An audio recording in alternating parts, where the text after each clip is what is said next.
目指してるのはファストフードなんですよね。和食のファストフードっていうか。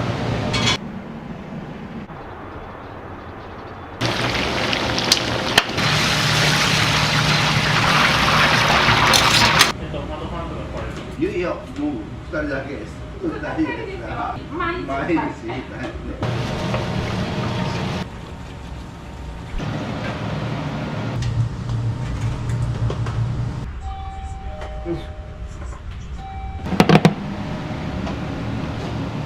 ダブルカツ丼いいですね。ボリュームも多いし、カツ丼絶品。安くて早くて美味しい。12番、13番でお待ちのお客様、出しました。カレーとカツ丼じゃなく食べたくなる時はたまにあるんですよ。どっちも食べてほしかったんです。カレーもカツ丼も。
うどんの出汁を作ってます。はい。カレーなんですけど、冷蔵庫で寝かせてたやつを温めます。だいたい冷蔵庫で2、3日寝かせるんですよ。お味がなじむんで。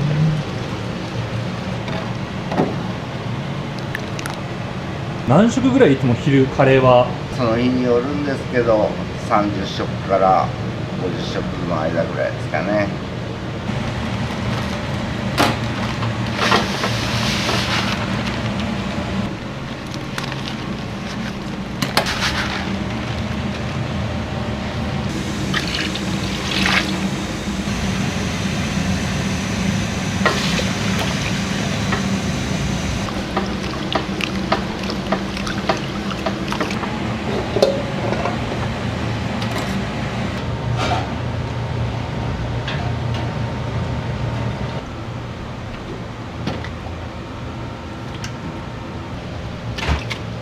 丼タレです。カツ丼とか牛とじとか。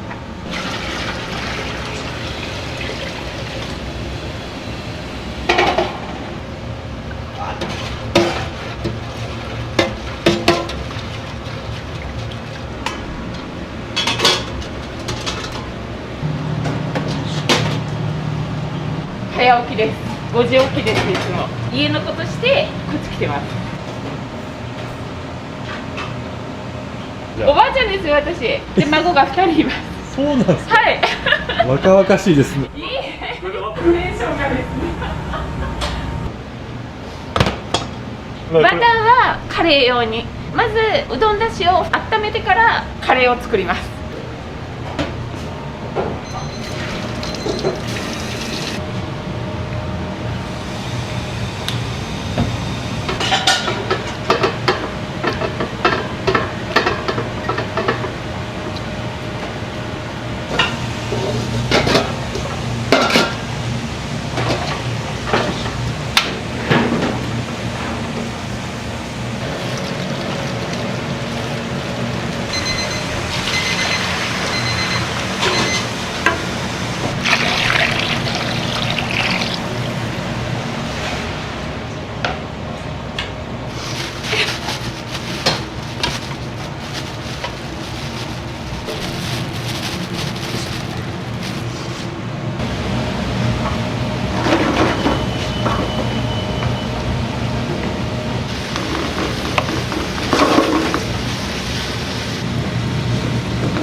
パパって入れてしまったら。うん。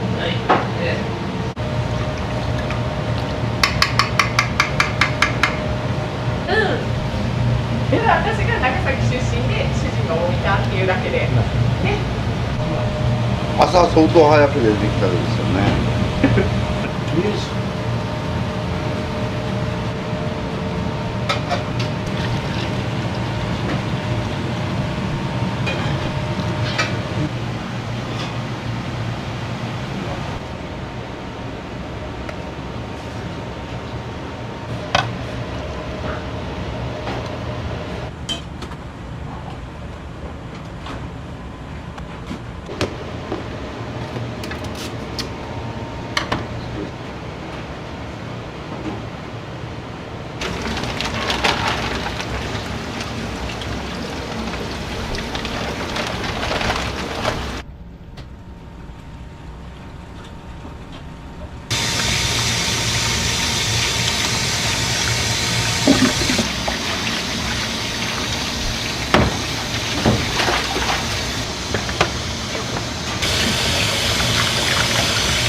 唐揚げも粉は昔既製品を使ってたんですけど高くなったんで今は自分で調合して作ってます。油をちょっと入れてやったら衣がカラッとなるんですよ。漬け込んでたからこれを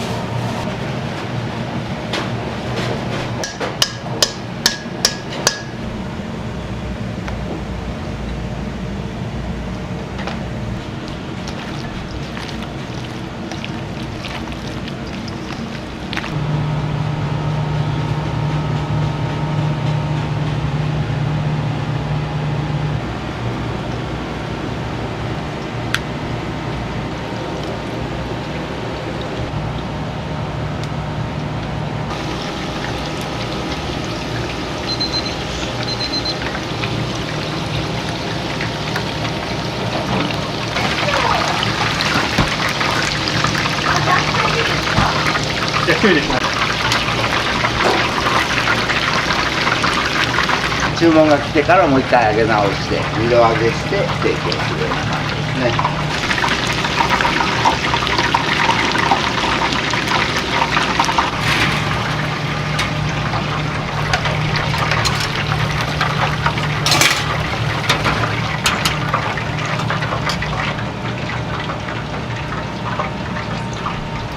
あごだしパックなんですけど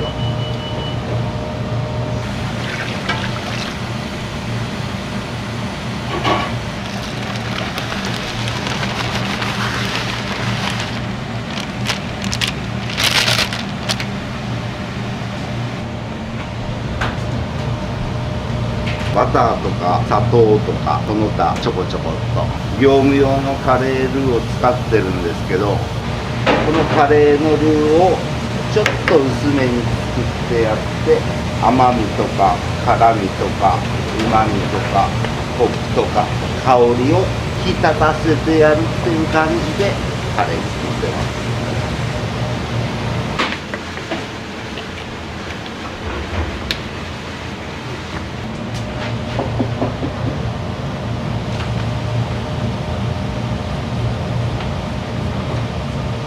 でよく混ぜとかないとダマができるんですよね。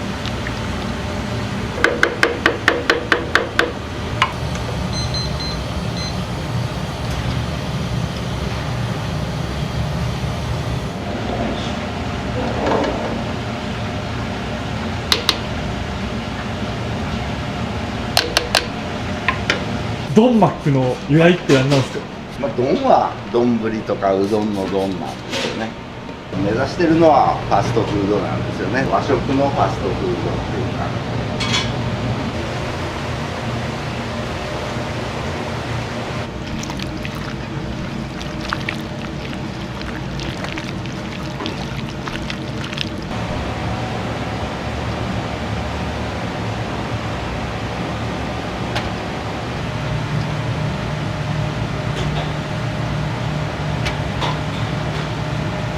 今年64になります。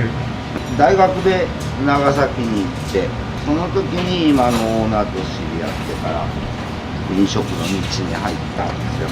40年ぐらいになるんですかね。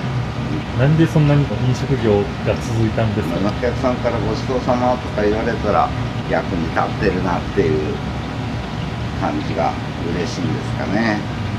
やっぱその料理としてもカツ丼とかカレーとかやっぱ好きなんですか？ああ、そうですよね。自分が好きなもんをお客さんにさっと提供できればなっていう感じでしてるんですけどね。そうなんでしょ。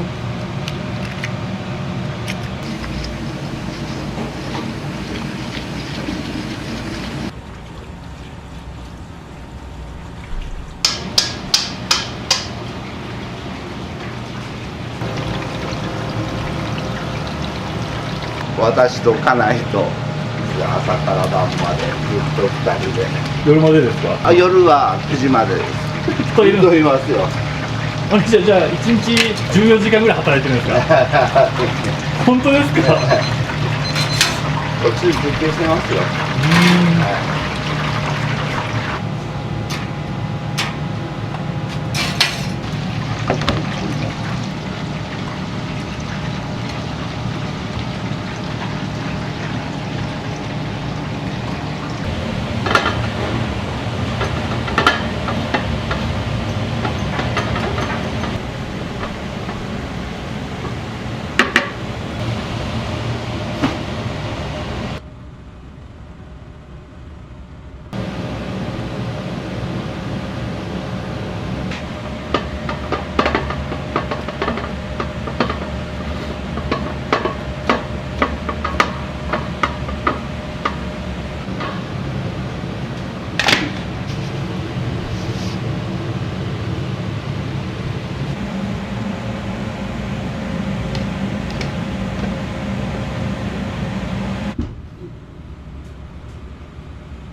あ、またお米炊くんですか？あ、米は最低でも6回ぐらいは炊きますよ。今日多分18キロぐらいになりますかね。最高最高やっぱり11、2回は入ったと思いますけどね。36キロとか36キロ。ぐらいですね。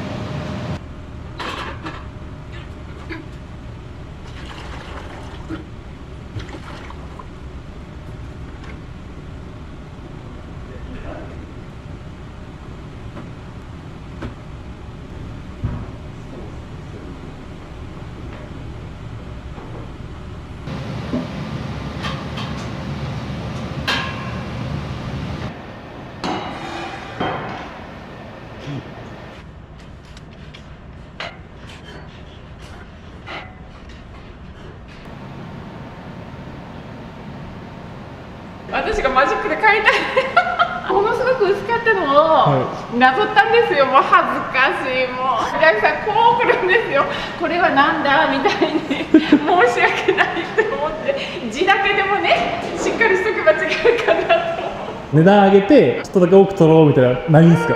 ないですね。もうこれでいこうと思ってます。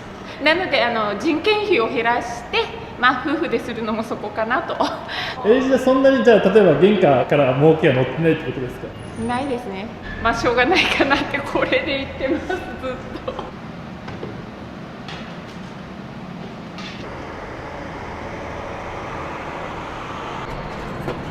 赤いですか？そうどうぞどうぞ。ありがとうございます。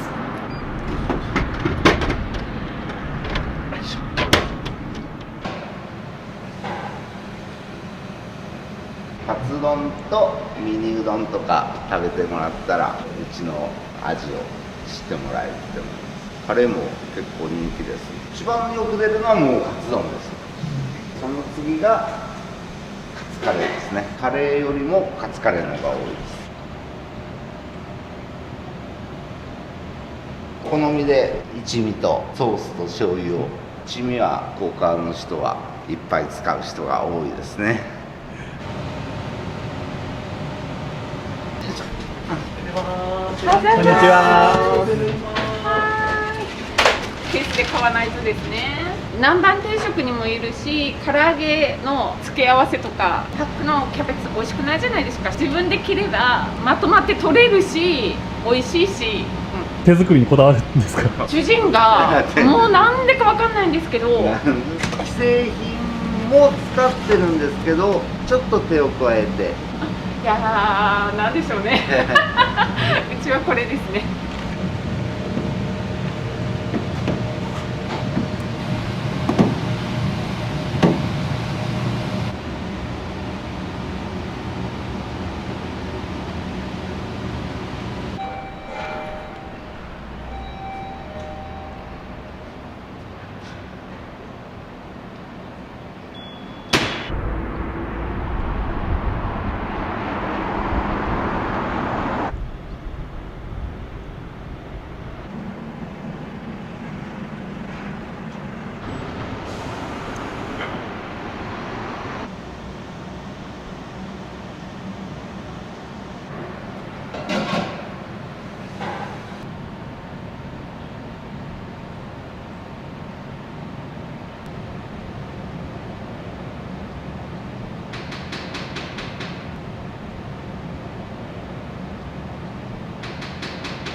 とんかつ上がるのに5、6分かかりますから、何枚かはあるですね。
りがとうございます。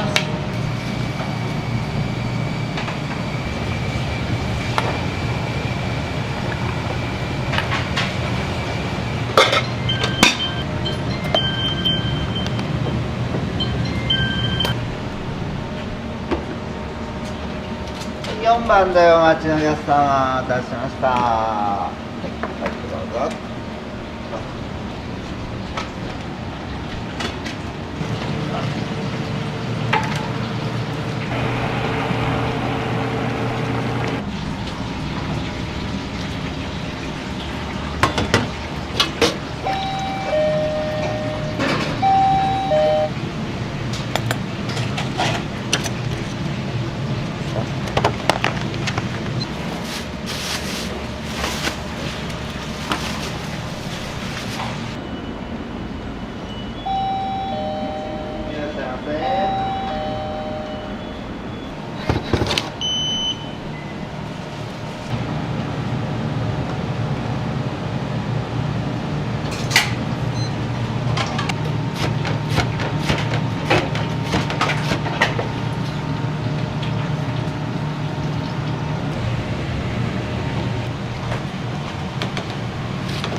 はい、5番と7番でお待ちのお客様。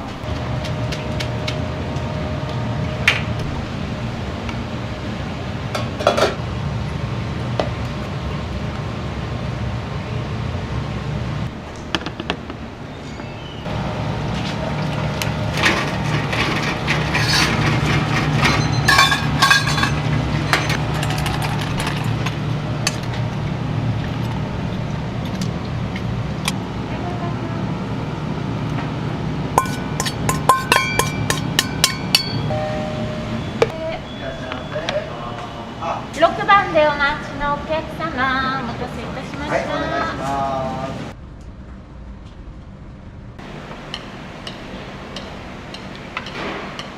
カツカレーの盛り手作り感がある感じで美味しいです。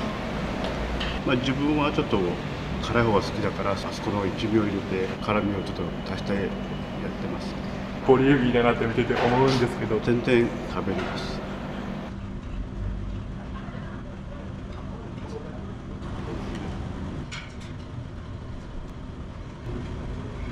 チキン南蛮定食です。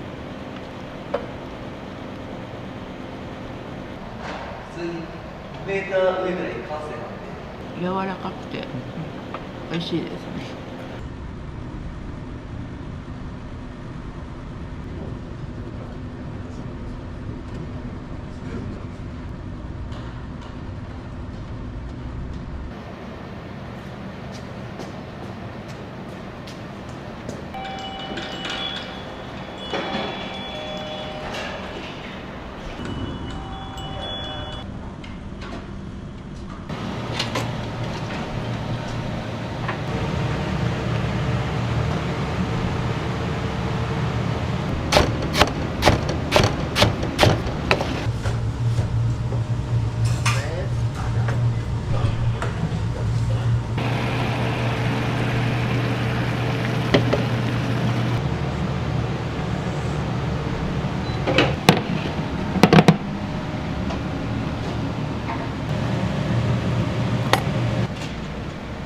8番でお待ちのお客様、お待たせしました。はい、どうぞ。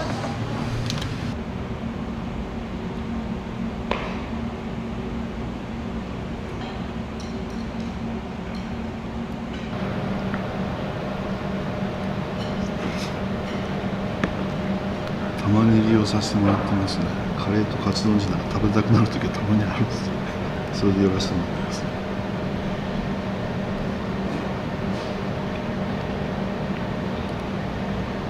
美味しいですよ。サクサクしてるじゃないですか。食べ応えっていうかこういうのがいいかな。がっつり食べたいものなんですよ、昼は。だからついついすいません。もともとスポーツもしてたんで、そのまま延長線上できてますね。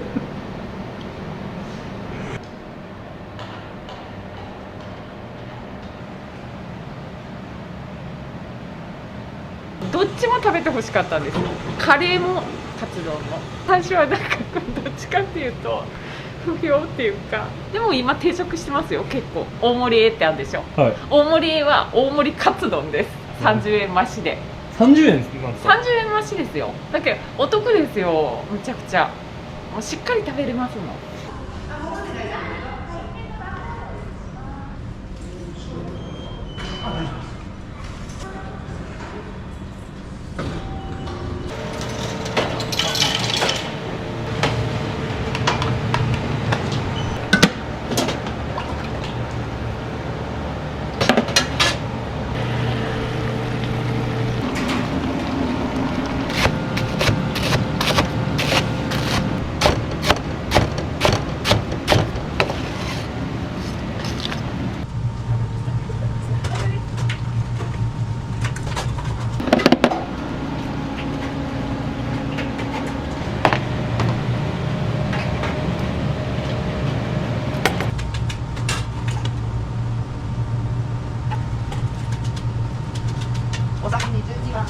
12番、13番でお待ちのお客様、いたしました。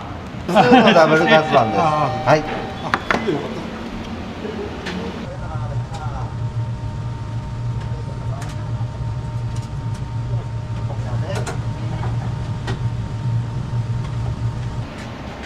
9番から11番でお待ちのお客様、いたしました。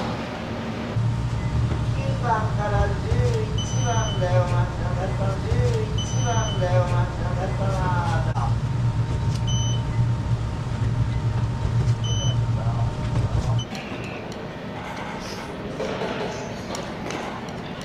ダブルカツ丼ですね。とにかくもうボリュームが多いっていう、いつも大体これです。家庭の味です。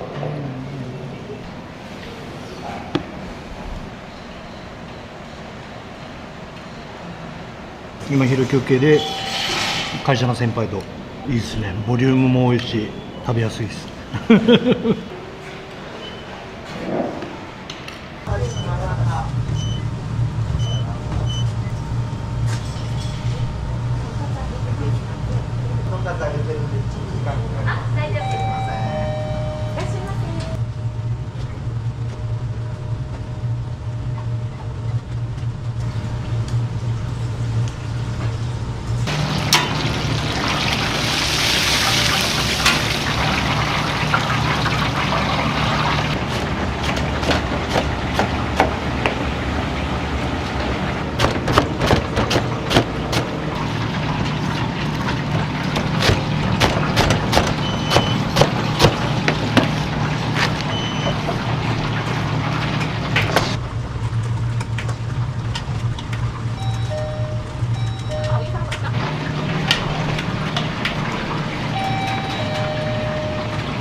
すいません。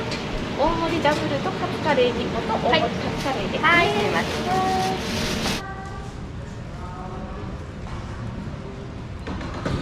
ん。会社がすぐ近くなんで、いつも頼んでます。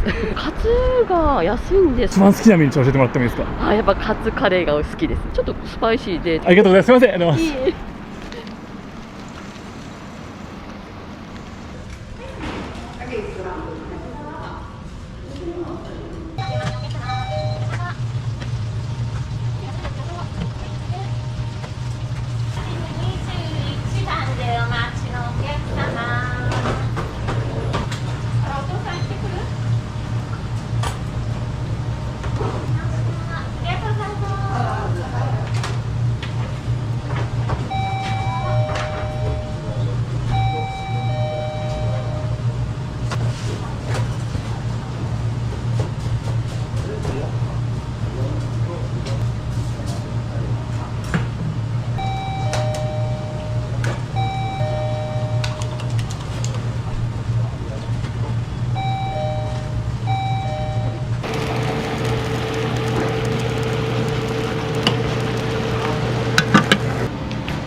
大盛りそれ。大盛り。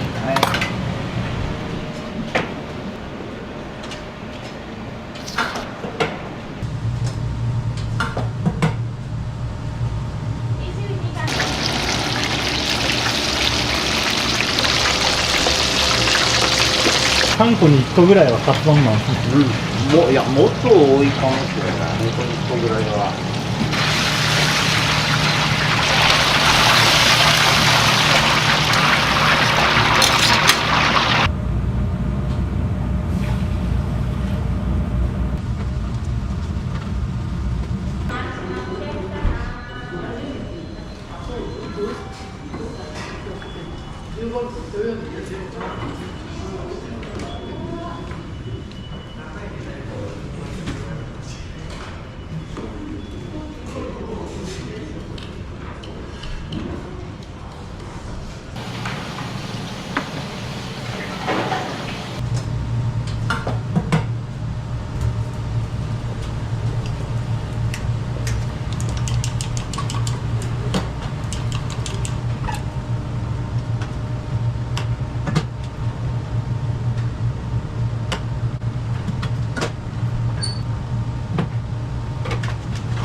24番から27番でお待ちのお客様。隣の人には話すってね、こうなんか言うんだったら話してカツ丼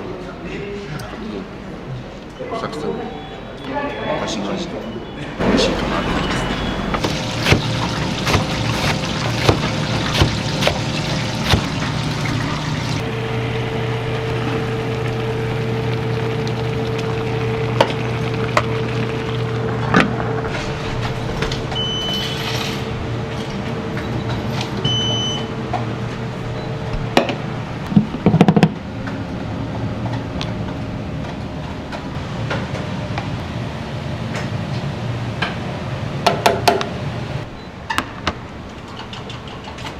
じゃあね。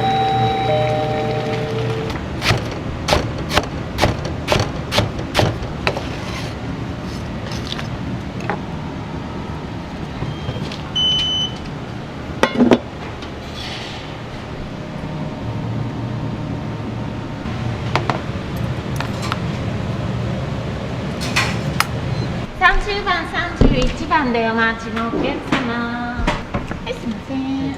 どうぞ。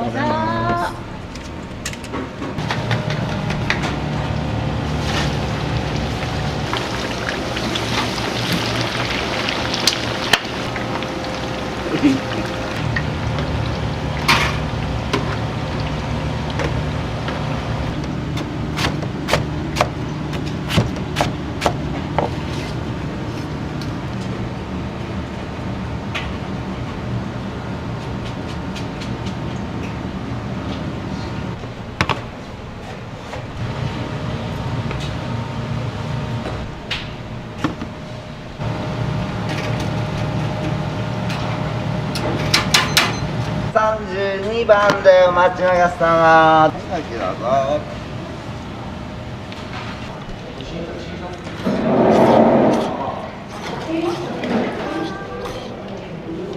ぞ。昼休みでカツ丼とうどんのと唐揚げの美味しいですよ。初めて来たけど、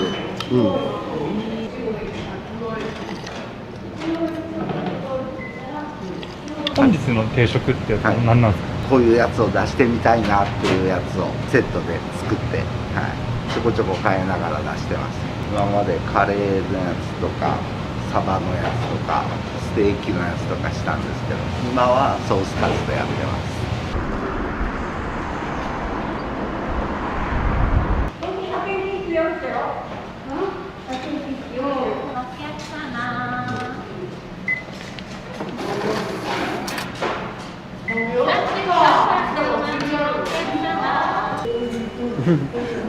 ありがとうございます。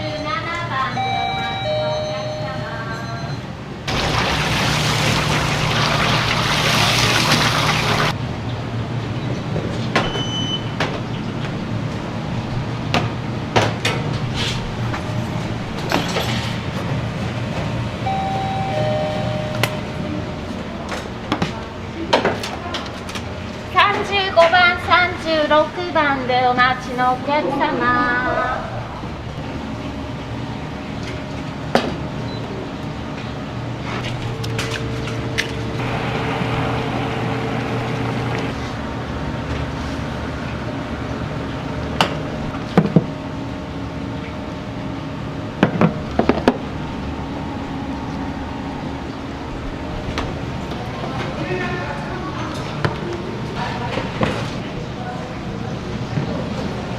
46番でお待ちのお客様。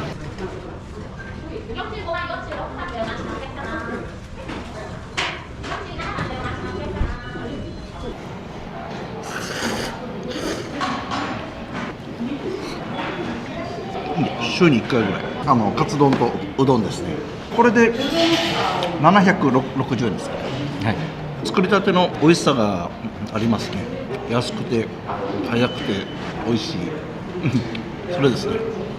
午後からも頑張れそうですか？はい、頑張ります。でどうぞ。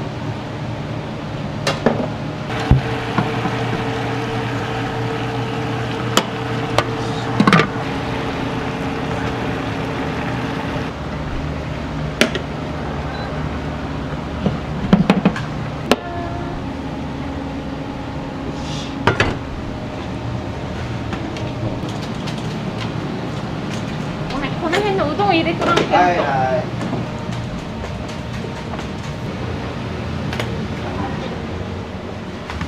53番、54番でお待ちのお客様。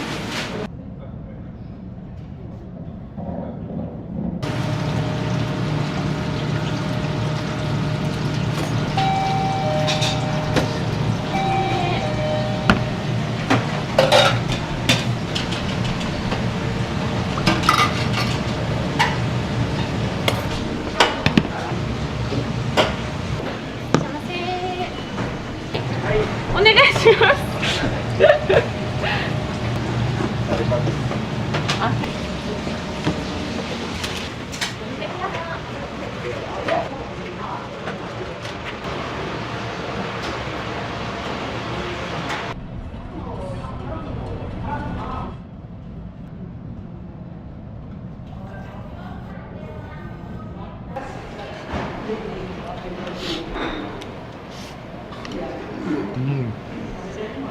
間違いないです。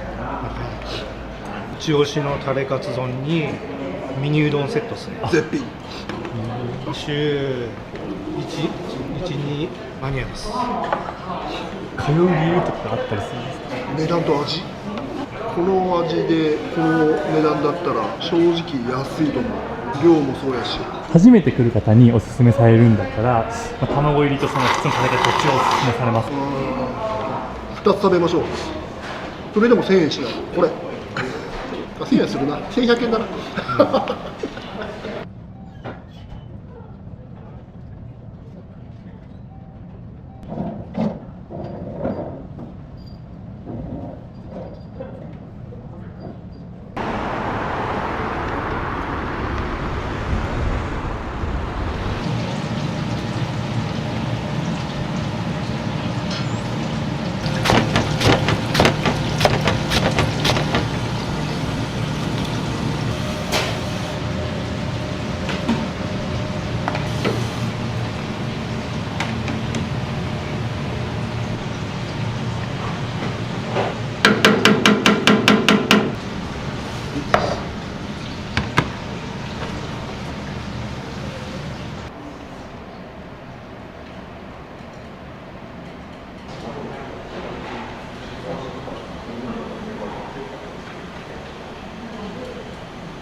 メ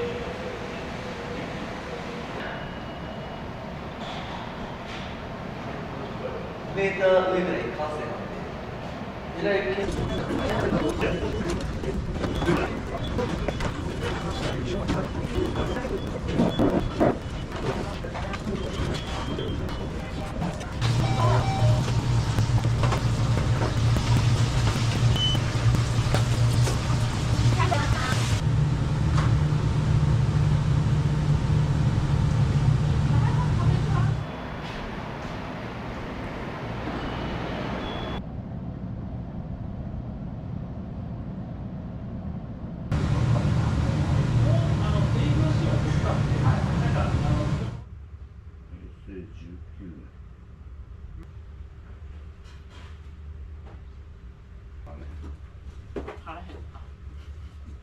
今日よかったね、スパスって。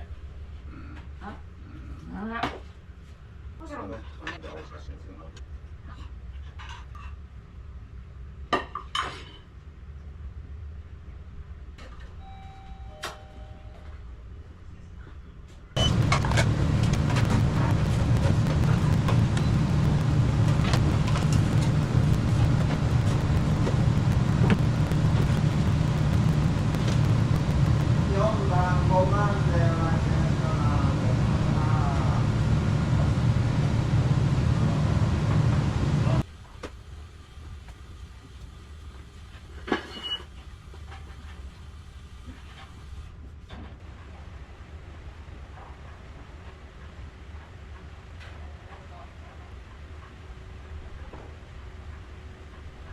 今日は親ティーを食べてなかった。親ティーを。ちょっと取り下ろすと。親ティーとか言うと。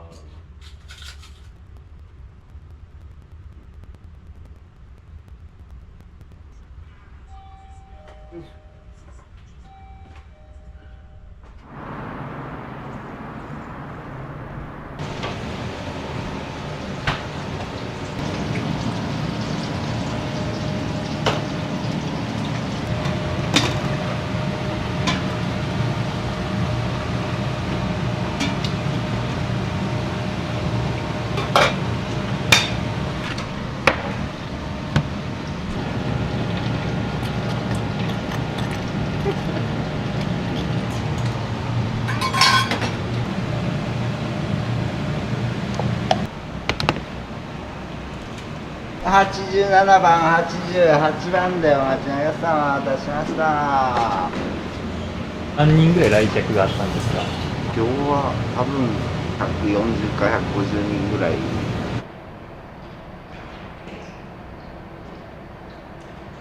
仲良しの秘訣は何ですか？お店してるから喧嘩するわけにもいかないじゃないですか。日々なんか仲良くしとかんともう回んないんですよ。お互いに歩み寄っとこうみたいな。なるほどなるほど。それがもう秘訣かな。カレーが妙にスパイシーでご飯と合ってスパイスをね何十種類も入れてる。甘みとか辛みとか立たせるための材料を加えてる。すごいと思います。この味大好きですもんね。そこがすごいんですよ。だから尊敬してるから頑張れるんでしょうね。夫婦も仲いいんでしょう。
何種っていうのはちょっと分かりづらいんですけど、171か。いつもよりもちょっと多かったですね。わりました。はい。あ、終わりですか。終わりですもん。お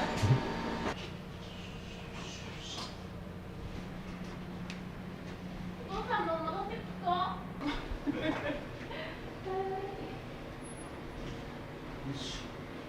お疲れ様でした。お疲れ様でした。一日長かったですね。よいしょ。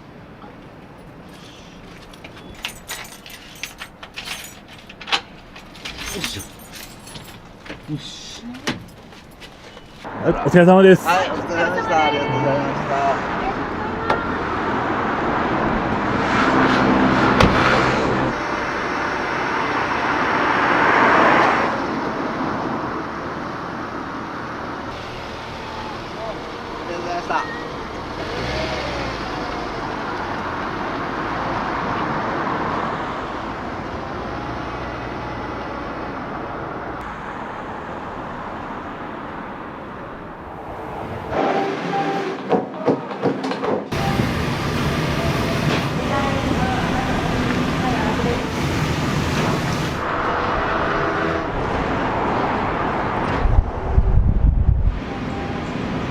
朝ごはんはいつも味見うどんで。はい、毎日朝飯にちょうどいいんですよ、時間的に。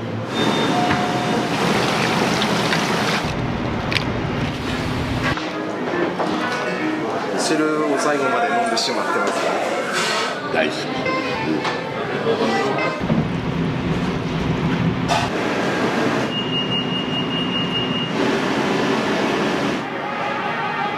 願いします。はいよ。ね、うまいね。美味しい。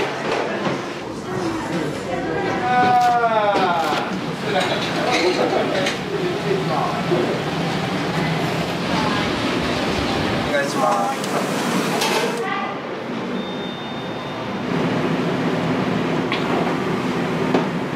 右を入れたら、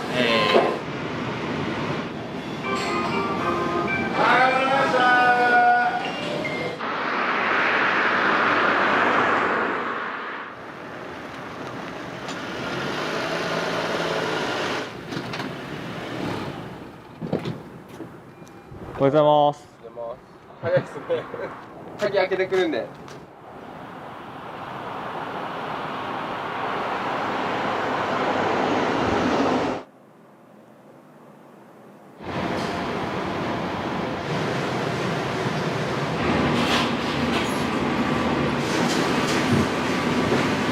釜大きいですね。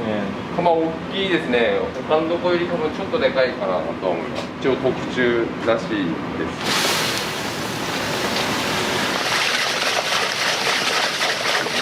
何章とかでいいんですか。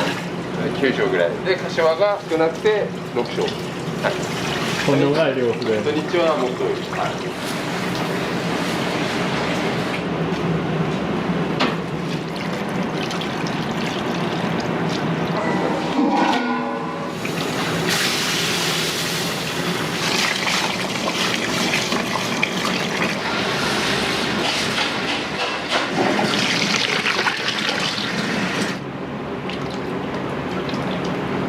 あとは6時からとか7時からに来ます。ただとか。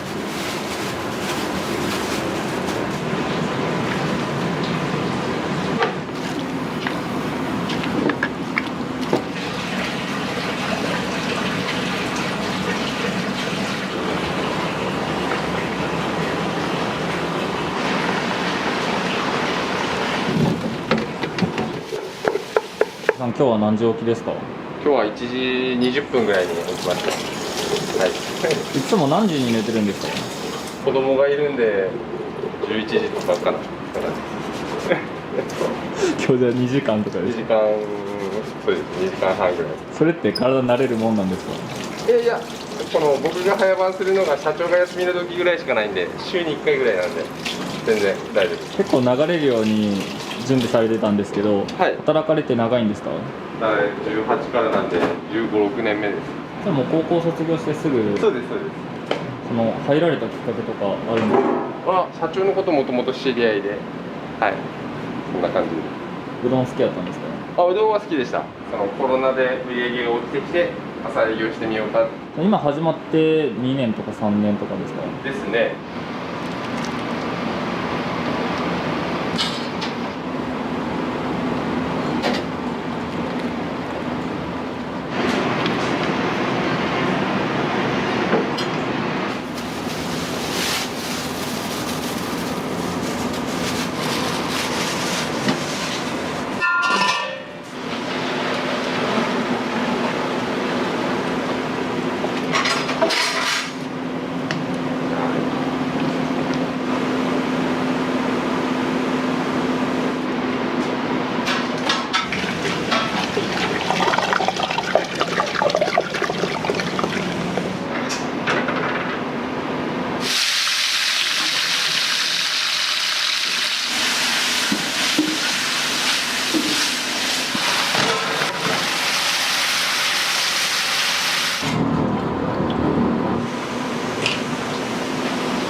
やっぱマカロニサラダが一番人気ですね。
お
客様層はやっぱ平日と休日では全然変わります。平日は会社員の方とかやっぱで、休日となるともう家族連れのお客さんが多かったりしてだいぶにぎわってますね。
もともとうどんの職人になりたかったんですか？いやいや、もともとは特に高校で部活をしようと思ったんですけど、はい、その部活がまさかその高校になくて、何かの辺で友達から誘われたのがきっかけでバイト始めて、もうそれからはずっとアルバイト3年間して、18から見習いで今もう本当20年ぐらいお世話になってる感じです。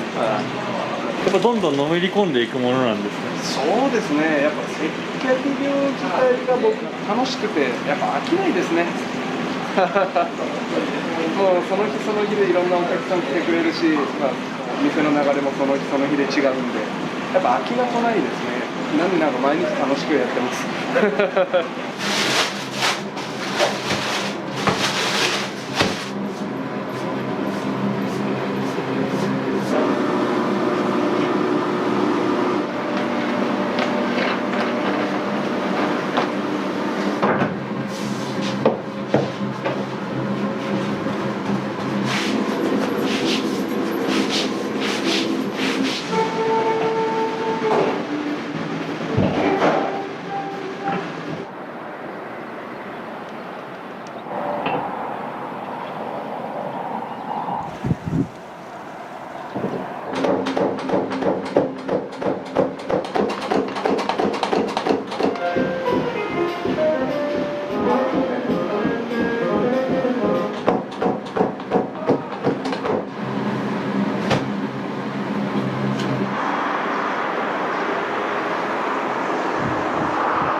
おすすめのメニューを教えてください。肉ごぼう天なんですね。ごぼうのサクサク感から甘い感じがスープに行き渡って、がっつり食べたい方には本当おすすめのごぼう天丼と牛飯のセットがやっぱ最近出ますね。牛飯はまたこれもニンニクが効いた感じで、もうがっつり食べたい方には大盛り無料なんですね、ご飯。ご飯大盛り無料です。3店舗あるんですかね、 3店舗、はい、立ち洗いが本店で、田之島店、朝倉店で3店舗で経営してます。ここは年中無休？年中不定休ですね。一応正月の三が日だけはお休みいただいてるという感じで、あとはもう特に何もなければずっと営業してます。あと7時から夜の8時40分オーダーストップですね。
歩いて5、6分です。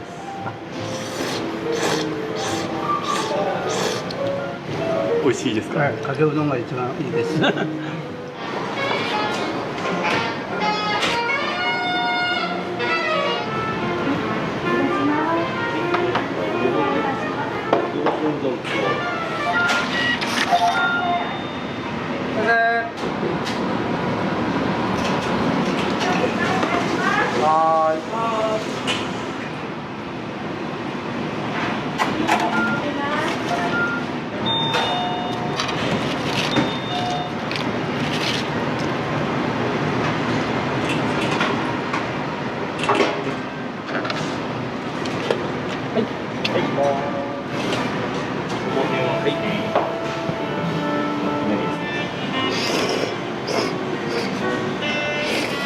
週2回ぐらいですかね。はい。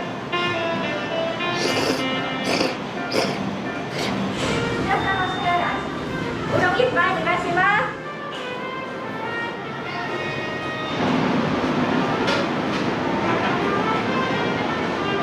もうトラック乗ってるので、今荷物を下ろして次の積み込み場に行く途中、いつもここやってる。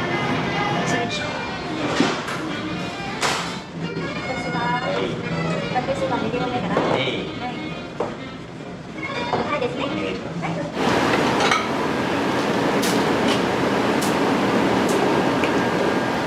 じゃあネギ多めで。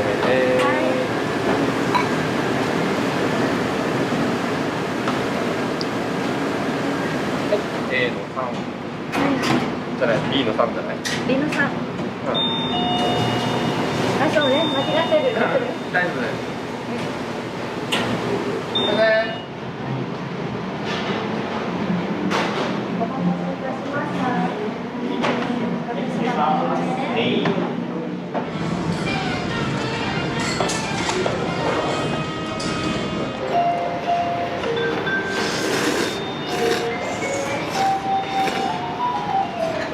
ごぼ天うどんいなり。そう、いなりですね。はい、どうぞください。うどん一杯お願いします。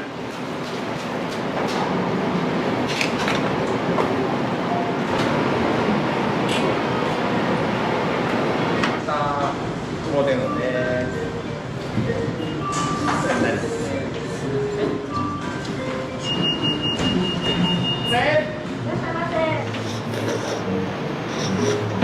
ご主人、今日は今からお仕事ですか？そうですね。試しにちょうどいいんですよ、時間的に。ほとんど毎日、こっちの方にいるときはですね。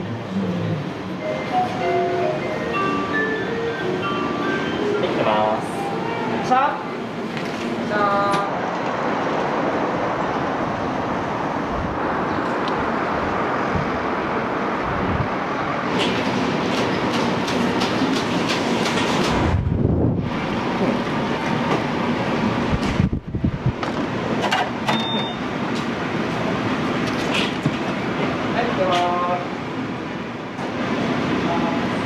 行きます。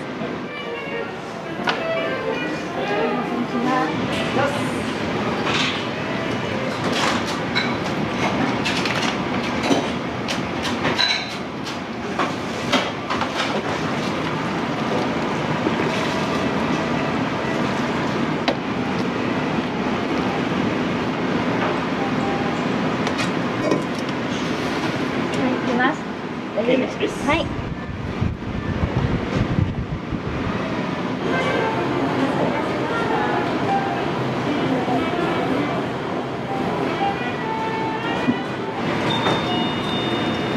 あ、じゃあ、しもちゃんお願いします。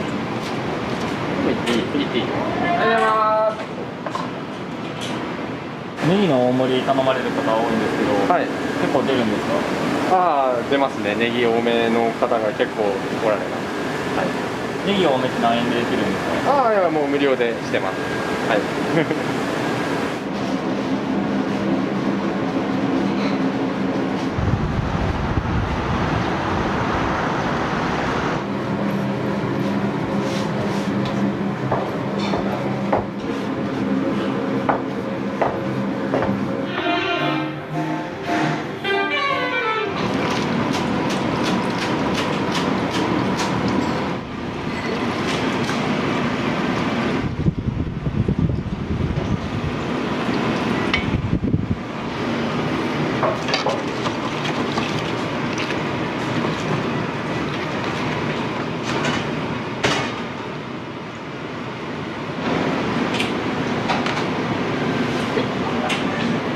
ごぼうといなりです。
はい、じゃあお願い。はい。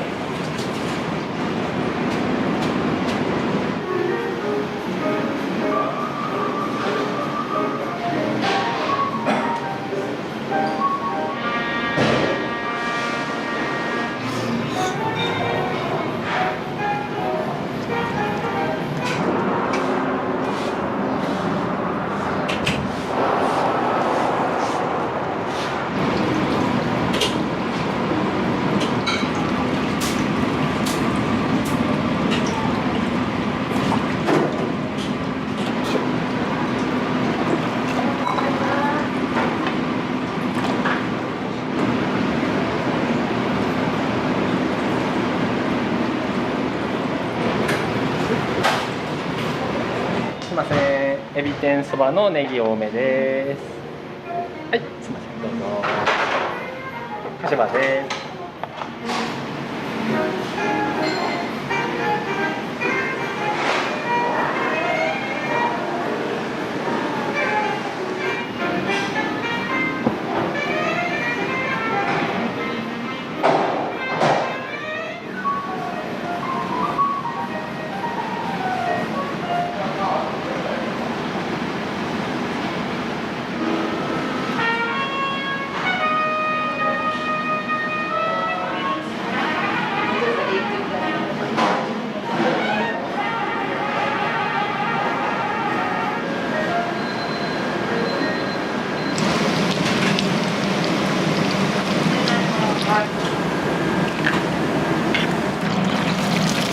これでも上がってるかどうか。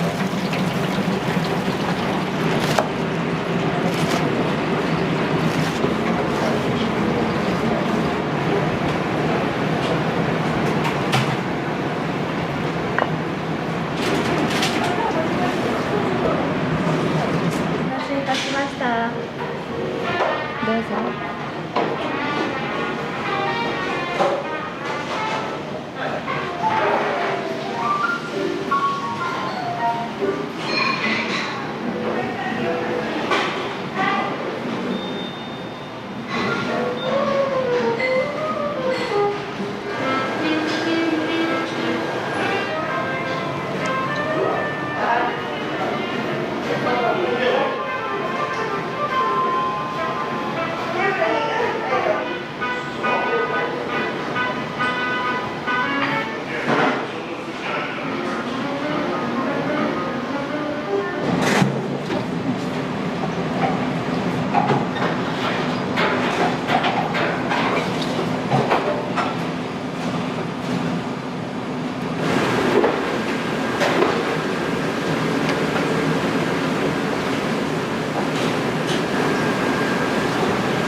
5分ぐらいあげてもらって、食事で。何人来る？まあ、いらっしゃいから出てください。2分には書いてます。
大体これで20キロ入るので、週末になったらもう60とか80とか。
9時くらいから2時ぐらいまでちょっと上げます。ちゃんといいかな。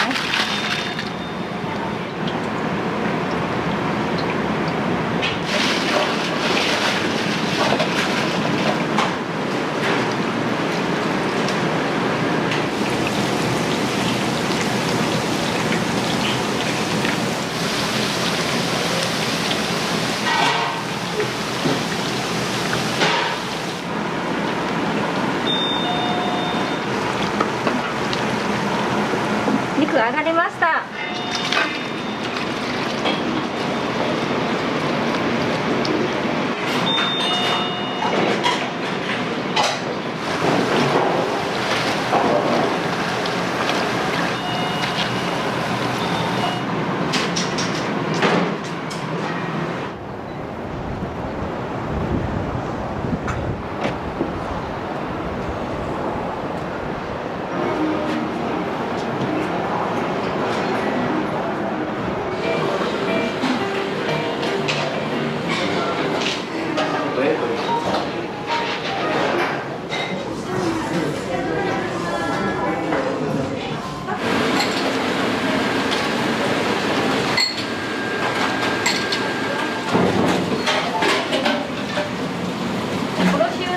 うどんだろう。はいよ。はい、どうぞお願い。どうぞ7です。ネギ1枚です。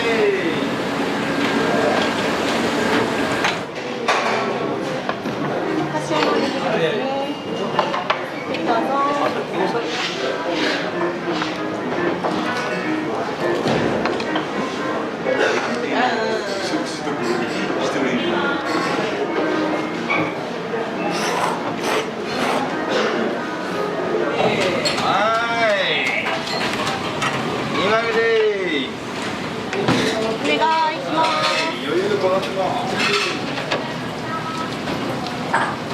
配達お願いします。お二人お願いします。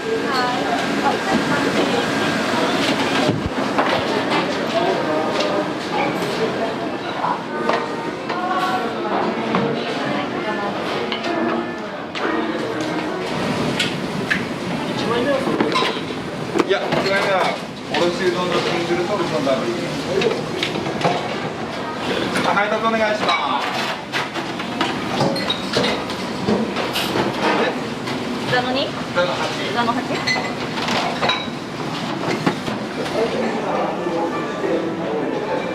礼します。肉うどんの大盛りです。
ツァのネギでお願いします。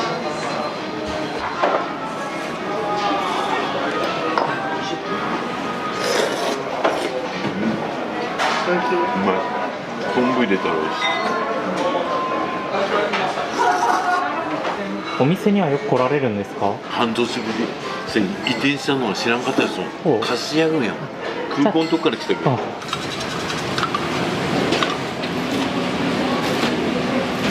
い、どうぞお願いします。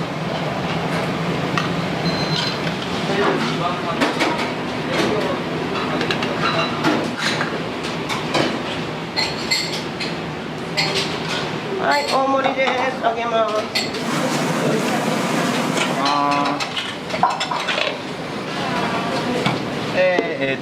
ザノさん上がりです。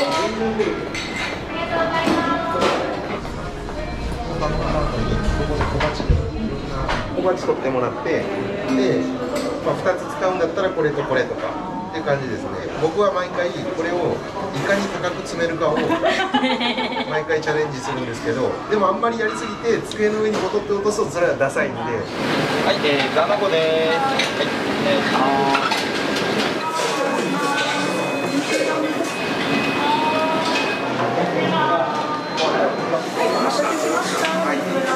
はい、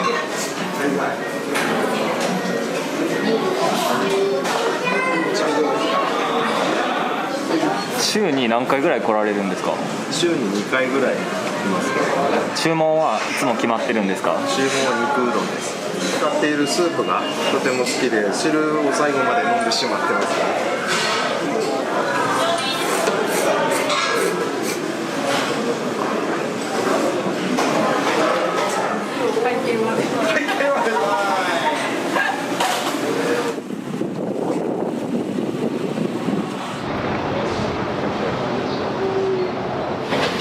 はい、どうぞいいですか。テーブル5番。テーブル5番。は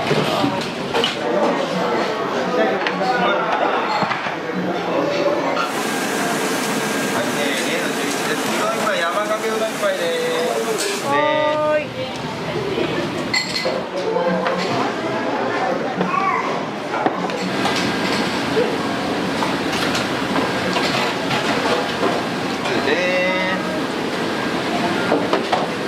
うどん1杯です。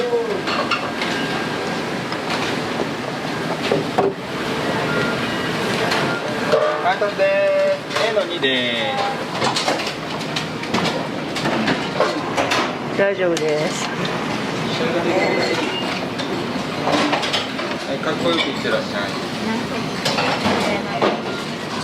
カツ2枚でうどんセットそろってますね。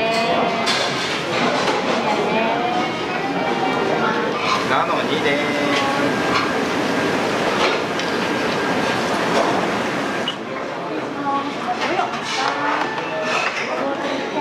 肉ごぼう天うどん。はい。ごぼう天うどんです。ごゆっくりどうぞ。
はい、すいません。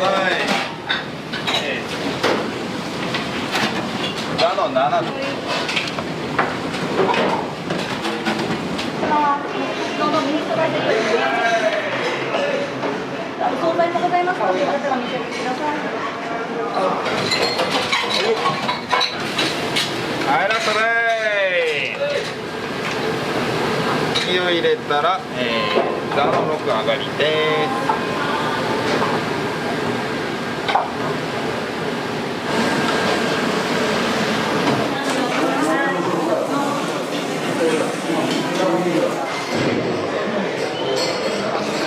お店にはよく来られるんですか？子供がちっちゃい頃はよく来てたんですけど、ここ新しくなっては初めてですね。新しくなってからどうですか？お味とか店内の雰囲気とか。お味は変わらないですね。通路とか結構広くなってね。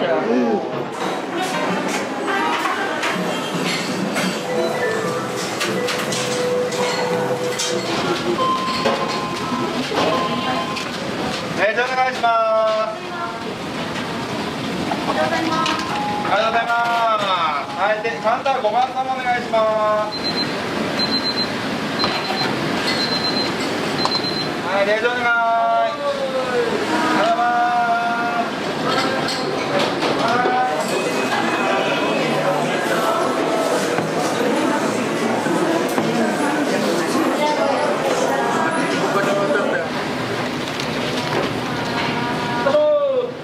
はい、ありました。A の6です。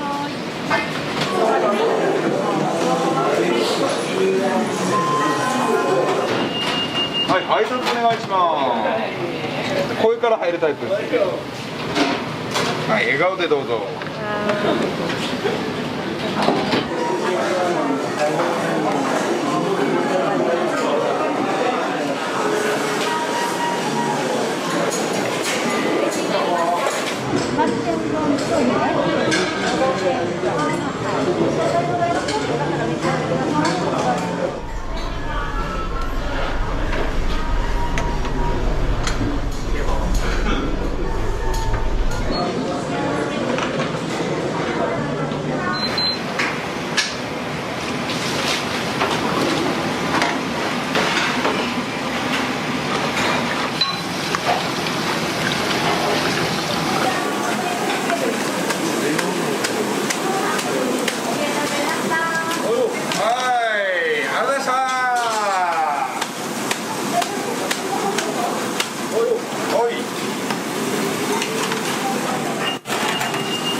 テーブル3番です。はい。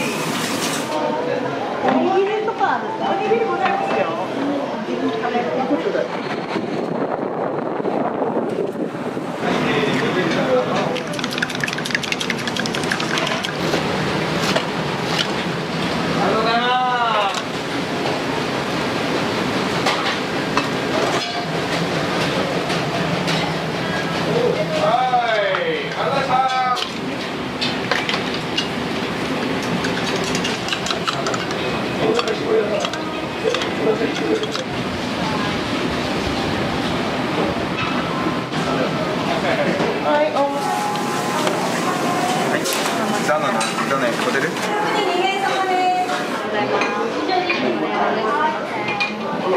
お店ってよく来られたりするんですか？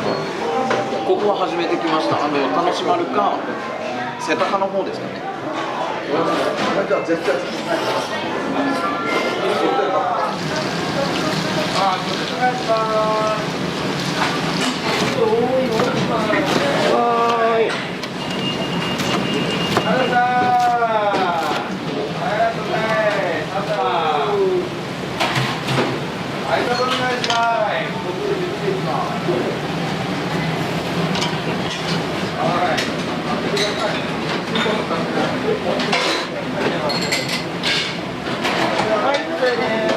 うどん2杯です。カツオ2枚お願いします。テーブル6です。は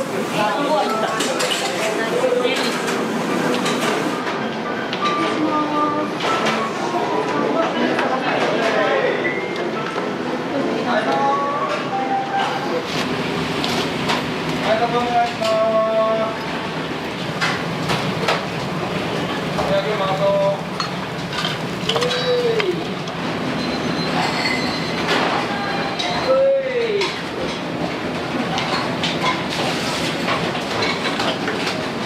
の7で。失礼します。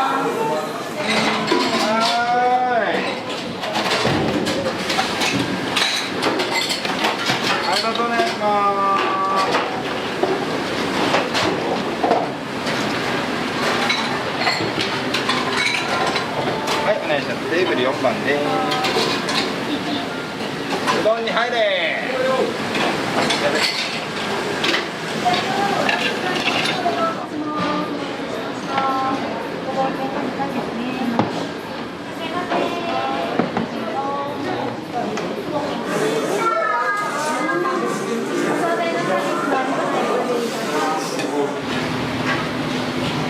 はい。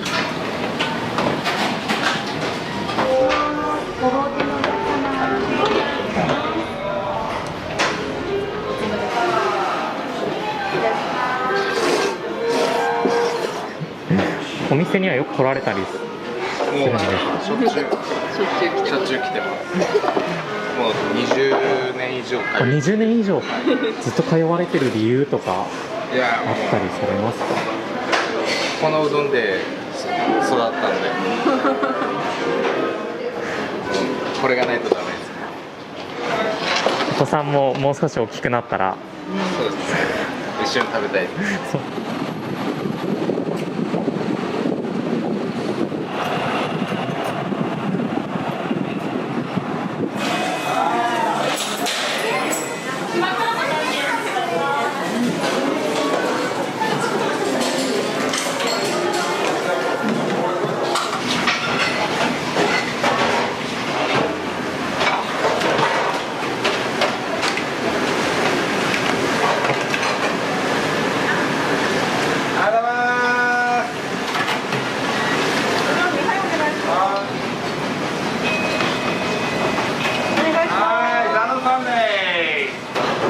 配達お願いします。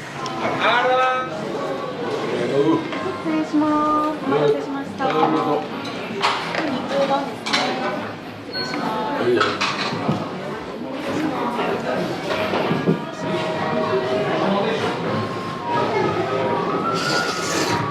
安住うどんはよく来られるんですか？来るよ。美味しいもんね。この時は1週間に2回ぐらいは来るけど。あ、週2で来られます。うん、週には来るよ。まあ割と来るね。今日は肉うどんですか？今日は肉うどん。お味はいかがですか？美味しいよ。美味しい。で結構ほら素材も美味しいから。一番おすすめのお惣菜なんですか？やっぱサラダでしょ。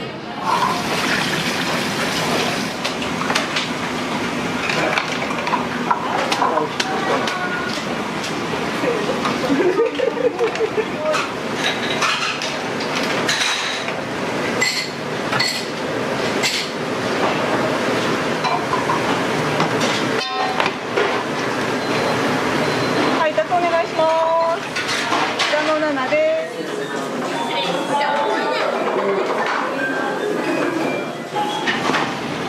北の3です。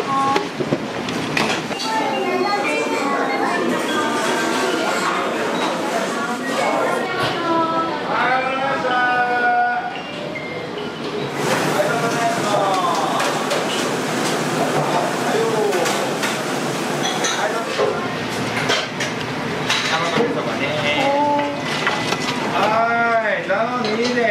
配達お願いします。はい、北の8です。失礼します。お待たせしました。肉ごぼう天配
の丸手だけだ。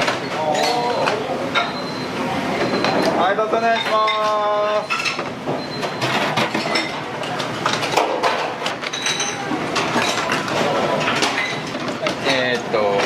全部3番。はい。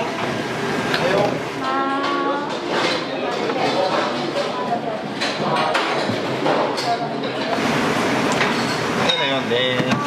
あ、すみません。あ。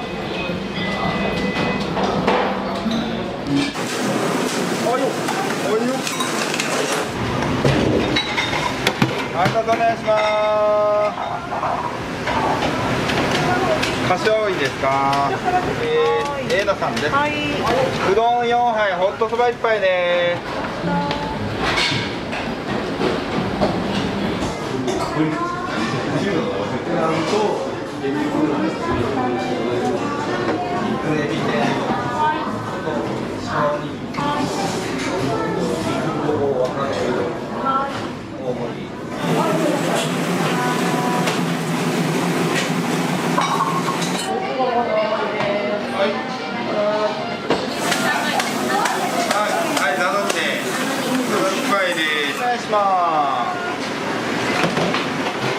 かしわを2皿いいですか。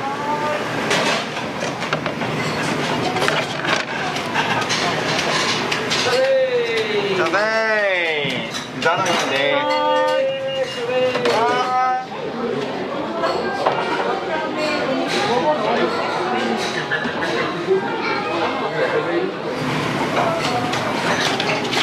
はい、どうぞお願いします。はいよ。はい、はいよ。はい、だって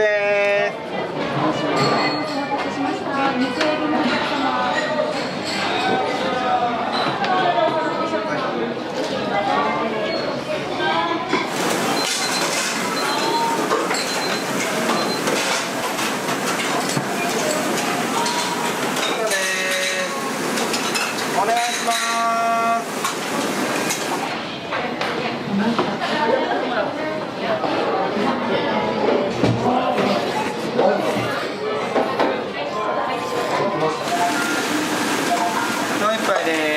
おはぎ1皿お願いします。失礼します。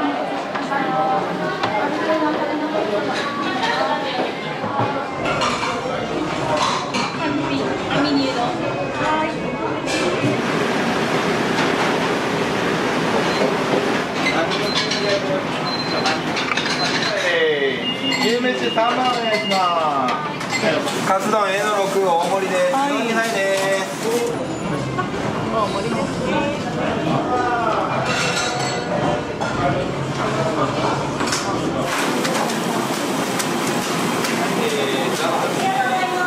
はい、どうぞお願いします。はいよ。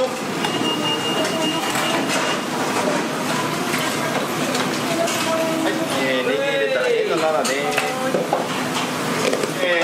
はい、どうぞです。柏と稲荷をいいですか。はい、ネギ入れたらテーブル2番さんです。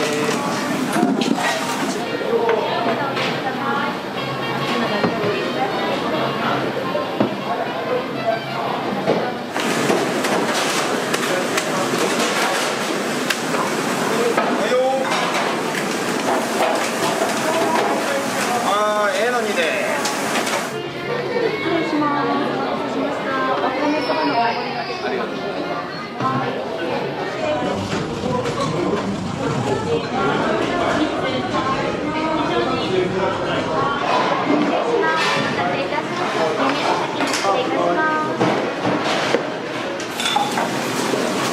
はい、お願いします。2でこれいいわ。通い続けてる理由とか。美味しいからやっぱ。ね、うまいね。美味しい。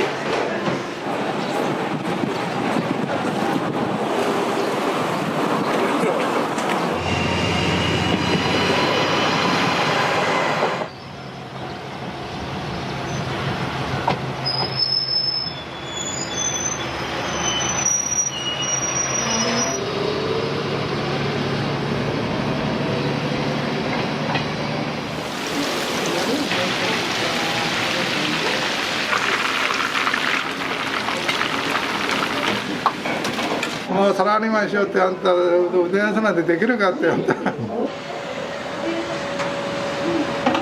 ごぼ天と肉ごぼう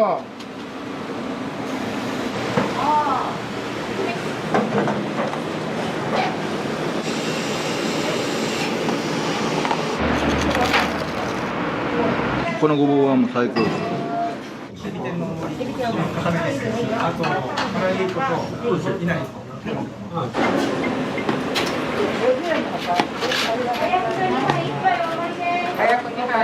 はい、お待たせしました。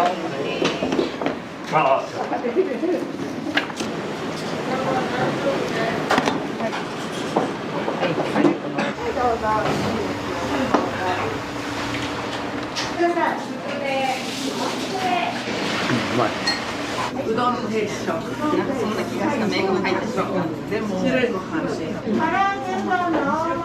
大盛りって次は生姜？生姜。次は生姜。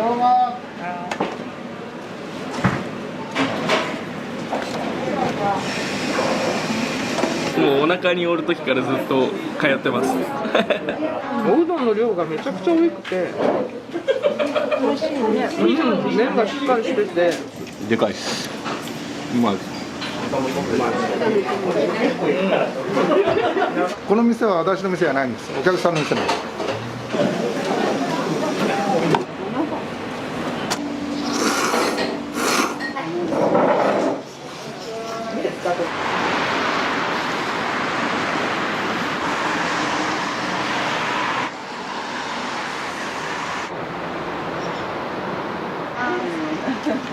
今日ね、久米さんも来る。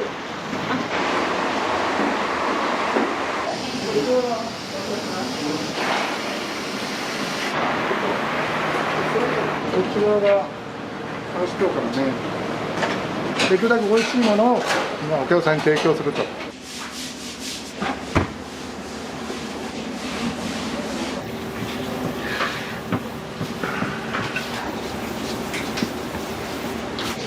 あと残ったの調整用ですね。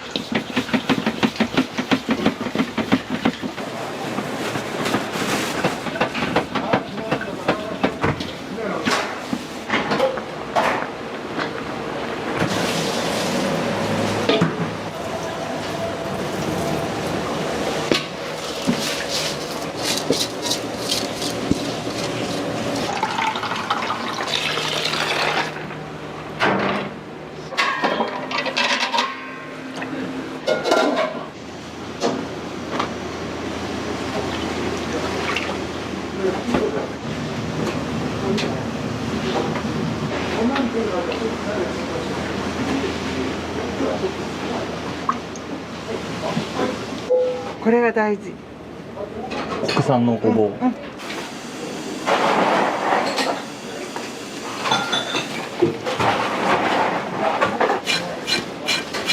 それからもう一回ご飯あげますよ。はい。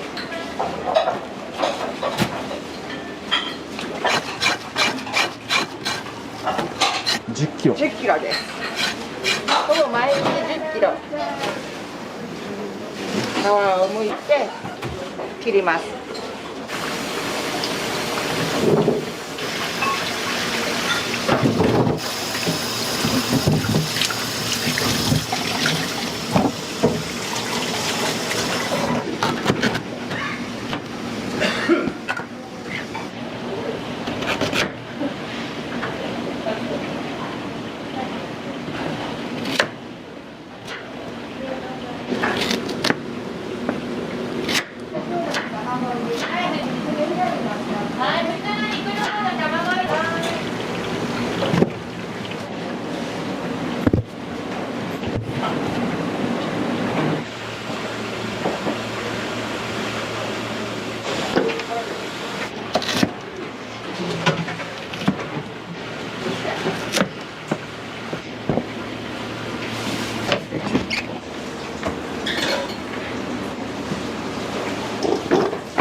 ごぼうを揚げるのにもち粉が入った天ぷら粉です。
持ち粉で揚げるとやっぱなんでしょう、食感が変わったり。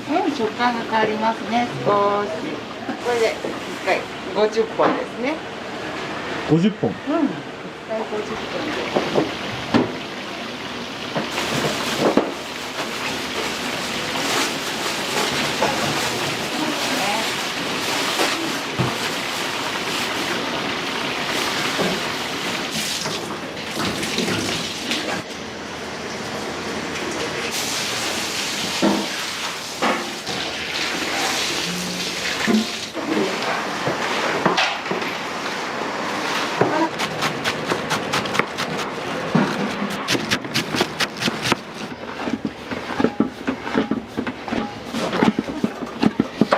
小分けして小さくしてその後練ります。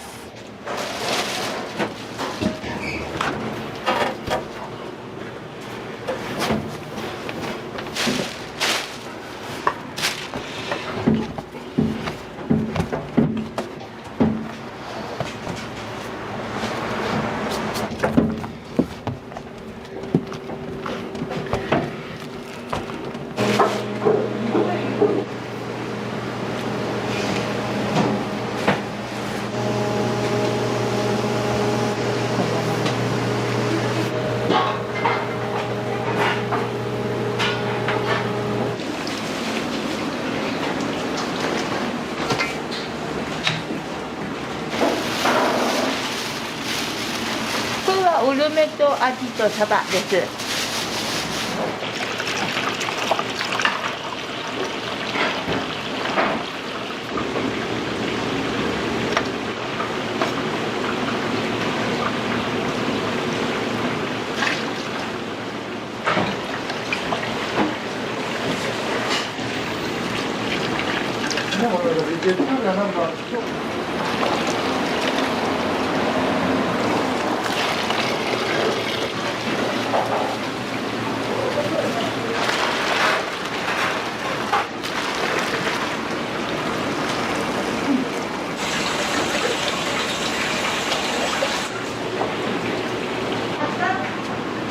いや、月曜日フライヤーしてないんですよ。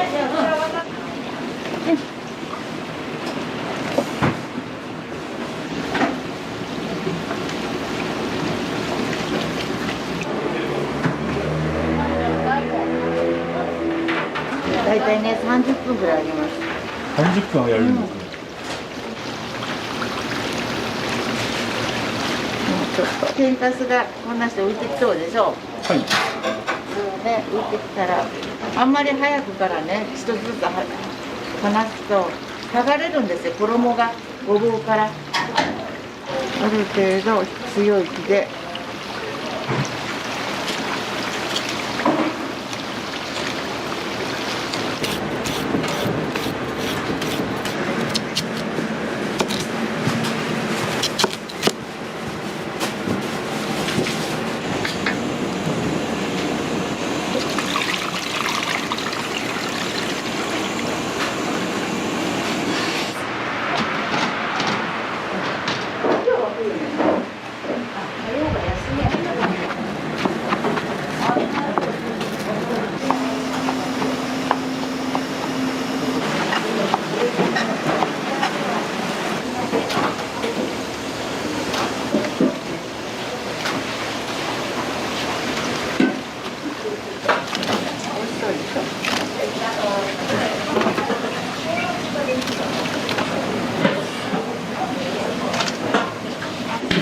つぶつぶが残るぐらいに。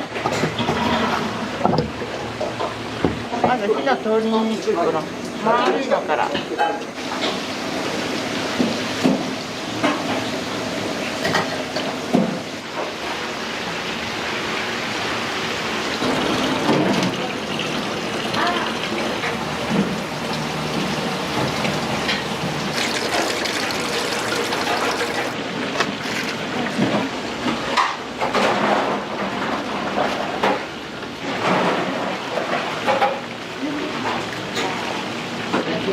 先ほど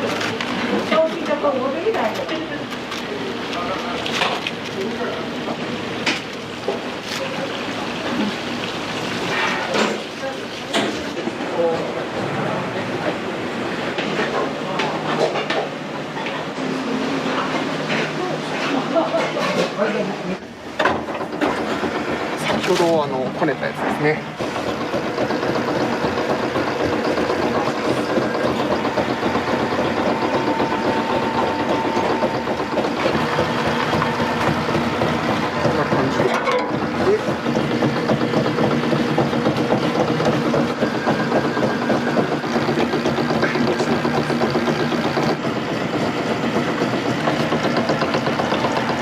こんな感じこんな感じで並びます。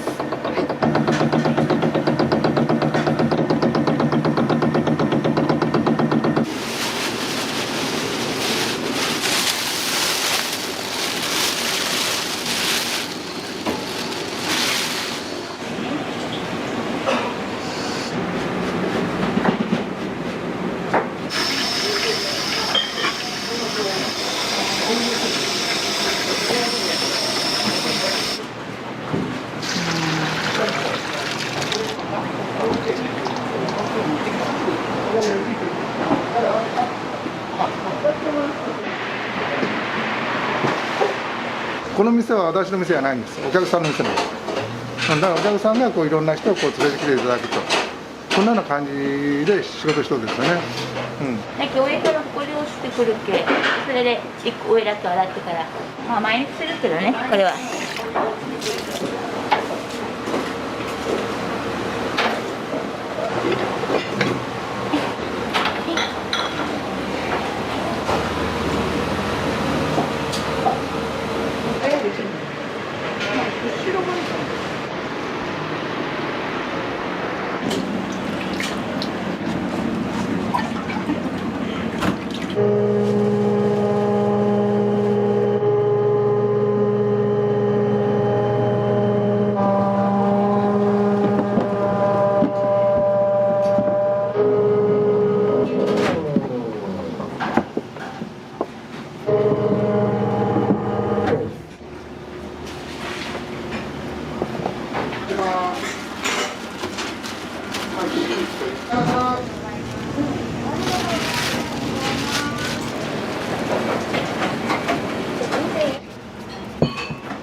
こっちの方が切りやすいんですよ。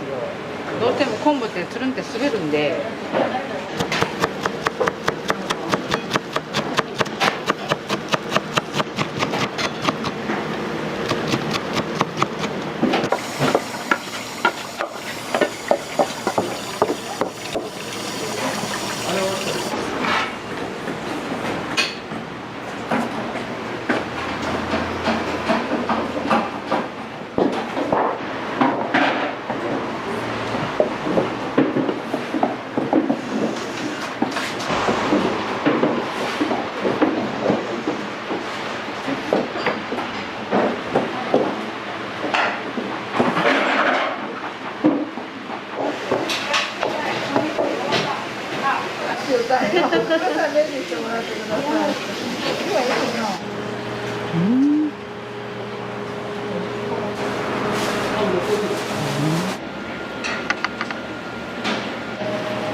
それで寒いんだ。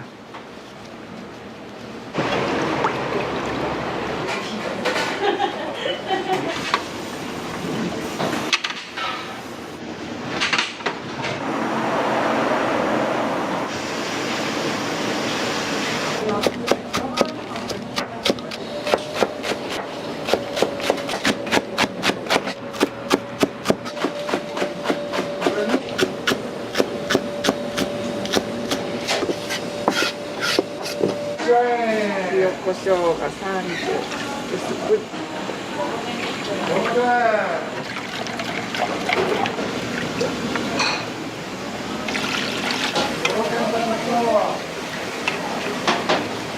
がレンゲンのあ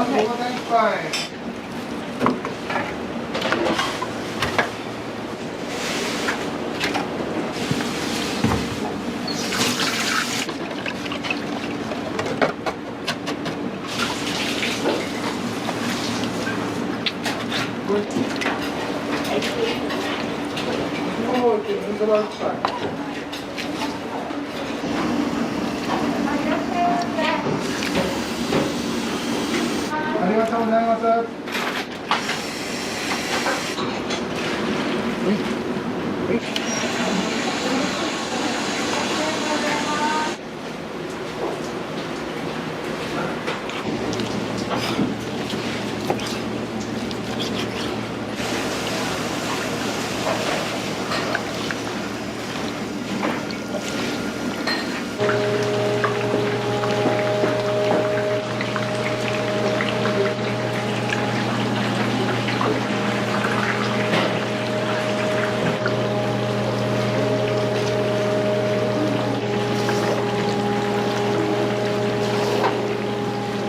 嫌がるのがすごくまだねパスタしてるのにねいろんなことさもうちょっと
じゃあ私まだするね。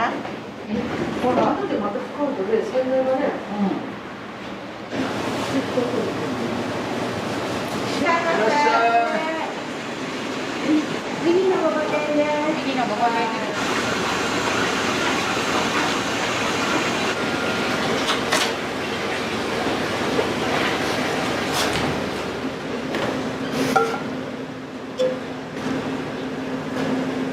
はい、お願いします。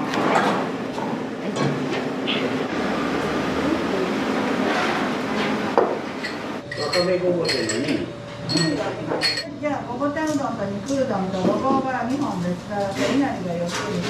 ビール2杯。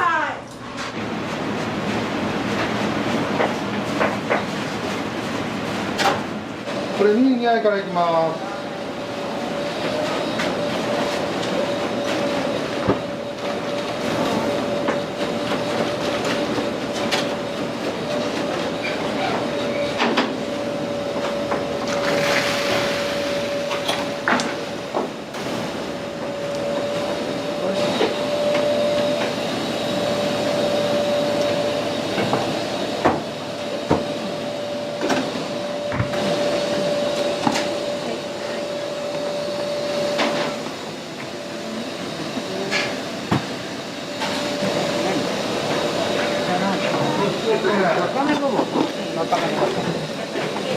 はいはい。はい。お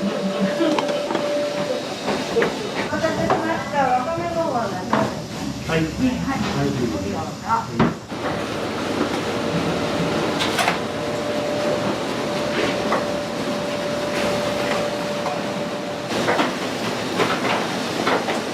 お待たせしました。ごぼう天どちらですか。はい。はい、どうぞ。熱いですよ。はい、どうぞ。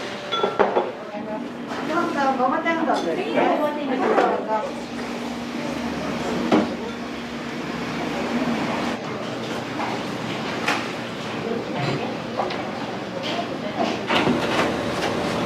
はい、普通お願いします。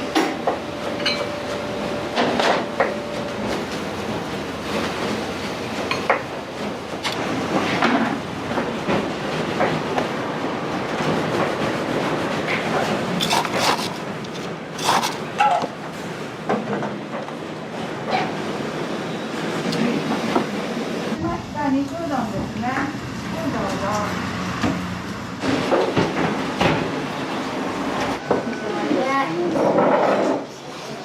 いいですか、どうして。はい。ミリのごぼうですね。はい。いらっしゃいませ。温かい山かけ入ります。卵入っていいですか。はい。ごぼう1本です。ごぼう1本ですね。はい。いなり一つ、ごぼうは中に入れていいですか。じゃあミリのごぼうにきつね1枚。肉うどんにごぼう2本といなりです。これ山かけうどんです。もうちょっといきます。カードこれお願いします。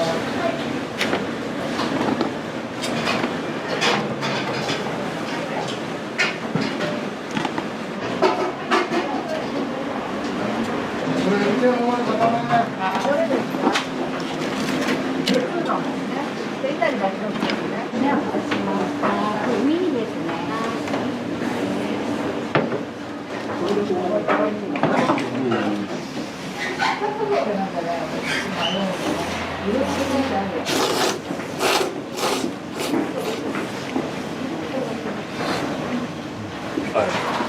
もう昨日から決めてて待ってたうどんお味いかがですか。美味しいですね。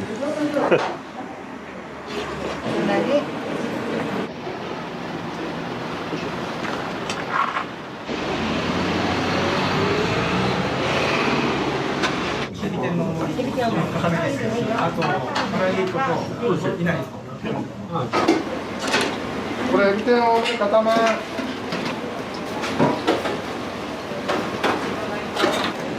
ごぼ天と950円です。50円の方。早く2杯で1杯お盛り。はい、お待たせしました。大盛り。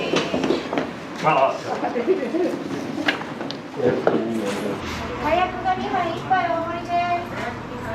早く大盛りいいですか。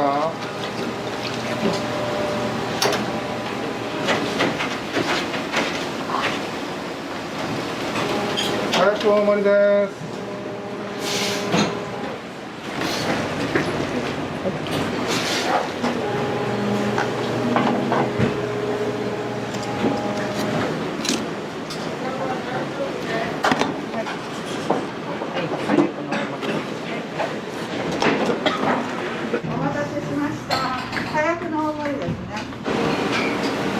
はい、かやくうどんです。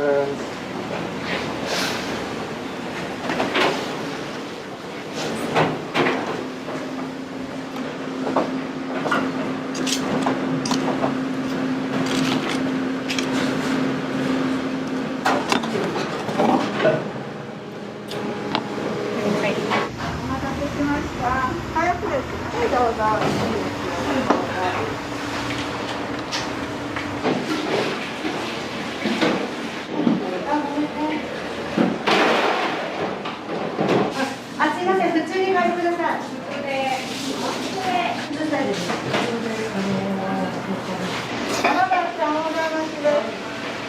うまい。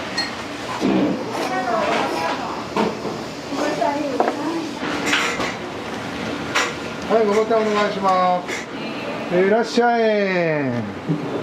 こうして。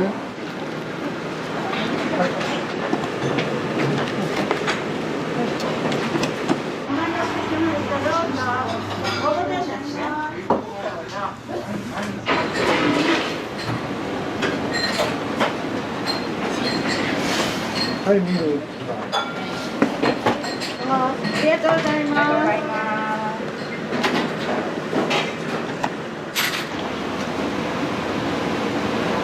す。はい、ミニお願いします。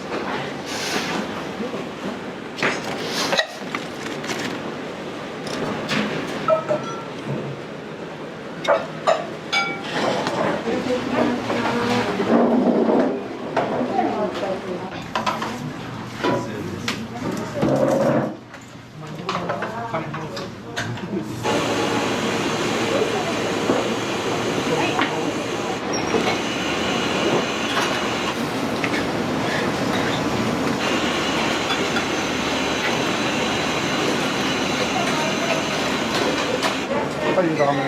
いらっしゃいませ。いらっしゃい。ありがとうございます。いいですかね。はい。お待たせしました。ゆらめですね。はい、どうぞ。お待たせしました。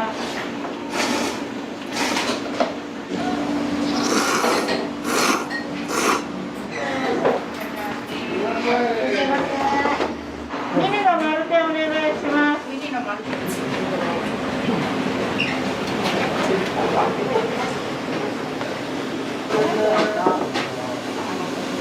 はい、ごぼ天いいですよ。ごぼ天と肉ごぼう。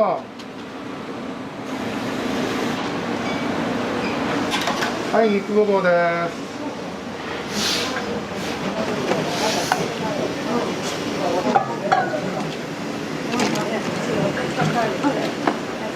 はい、いらっしゃいませ。いらっしゃいませ。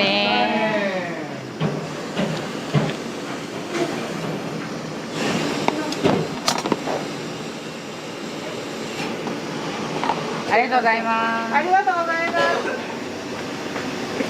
ごぼ天です。ごぼ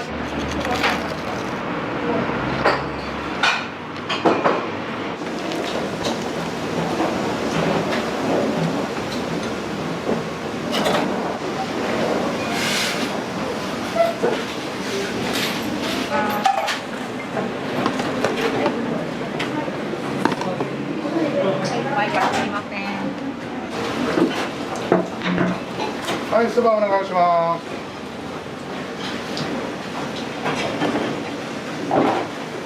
これワインパイ。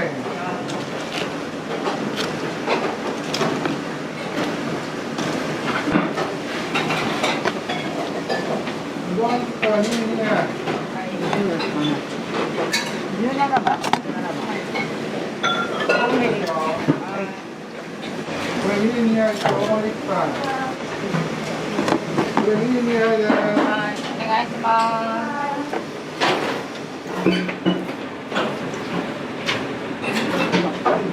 どうぞ。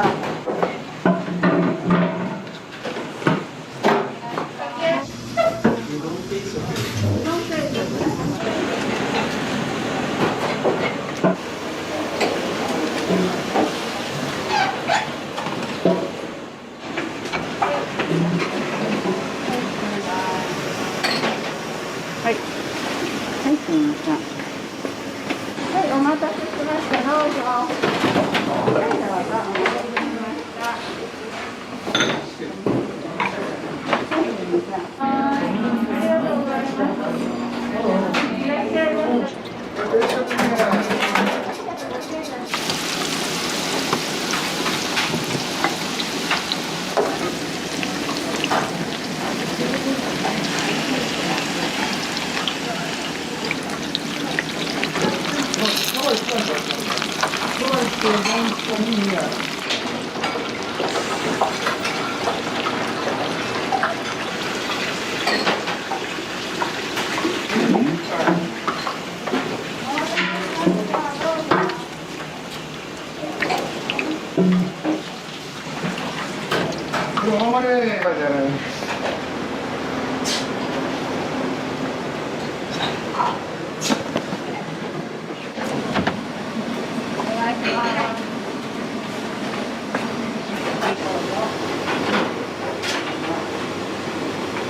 ありがとうございます。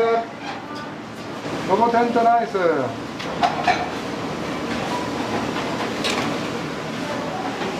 ごぼ天2杯。ごぼ天2杯。もう一回ごぼ天いきますよ。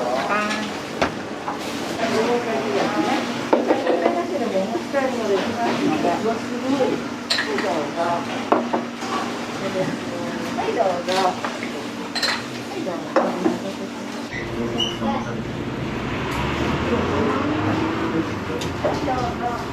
はい、いいですよ。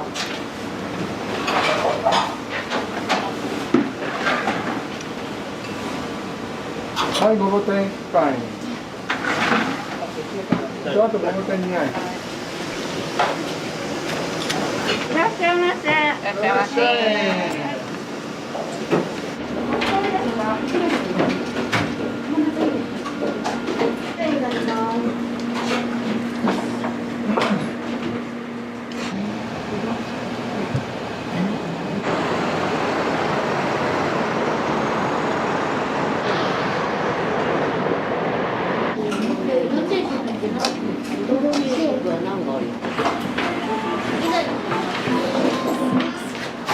かき揚げ。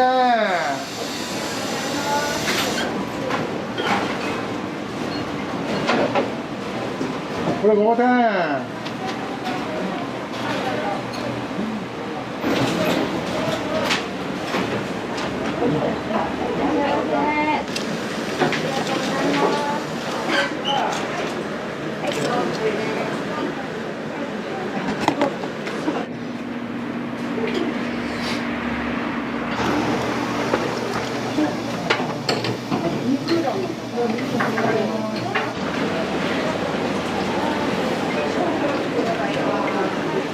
ありがとうございます。ありがとうございます。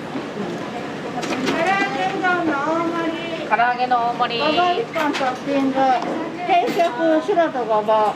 でミニの生姜。ミニの生姜。前からすいません。ありがとうございます。ありがとうございます。ごぼ天とミニの卵ごぼう。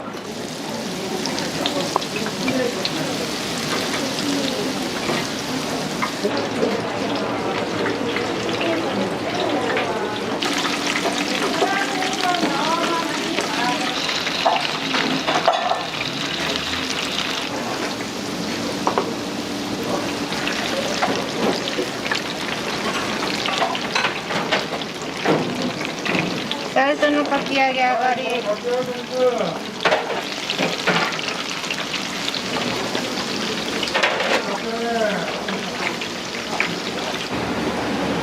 はい、かき揚げ、よいしょ。肉。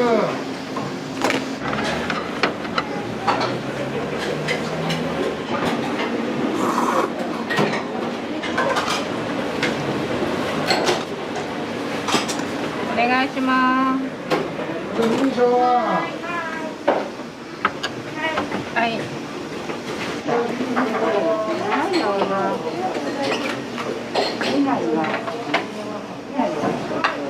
ないですね。はい、どうぞ。いいですよ、このままそのまま熱いから。はい、どうぞ。よろしいですね。はい。いらっしゃい。すいません。お願いします。いらっしゃいませ。これが自分で出すさっきの。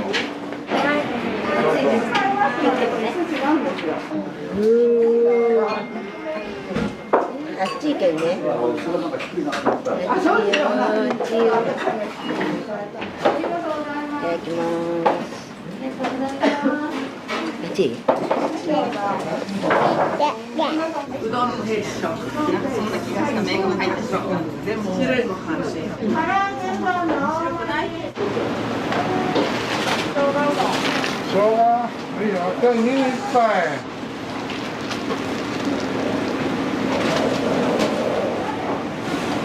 はい、ミニ1杯お願いします。ミニって定食ですよ。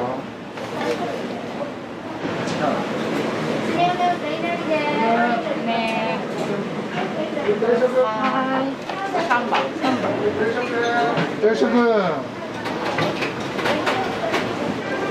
次は大盛り。ごぼ天2杯といなり2個です。はい、大盛りお願いします。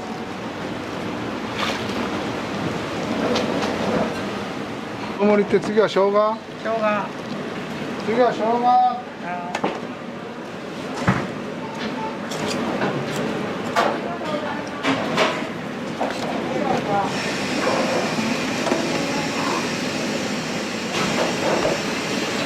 1660円になり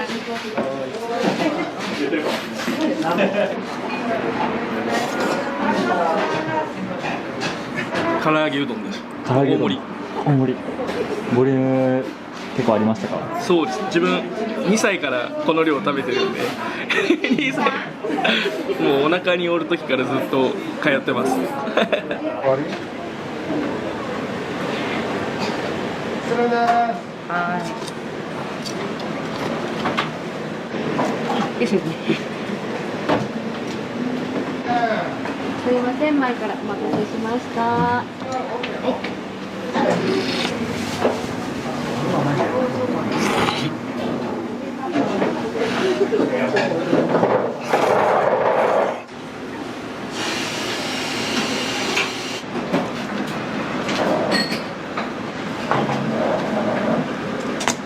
ありがとうございます。ありがとうございます。はい、前からすいません。おうどんの量がめちゃくちゃ多くて美味しいね。麺がしっかりしてて、でかき揚げがもう絶品ですね。カラッと揚がったエビも美味しいし、ごぼうもすごく美味しい。お肉も甘みがあって。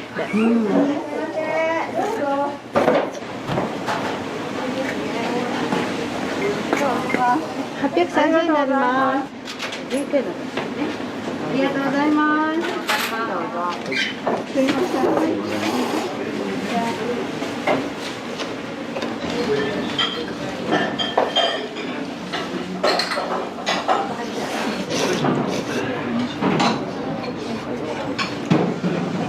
このごぼうはもう最高です。1060円になります。かき揚げうどん。かき揚げが入ります。はい、定食に入り1つ大盛り。はい、どうぞ。お決まりでしたら。肉うどんのいなりが2つ。肉うどんのいなりです。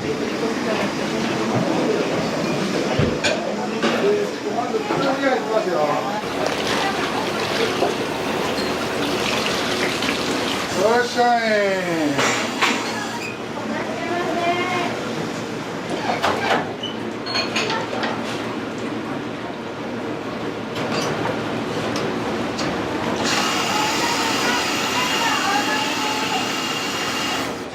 普通には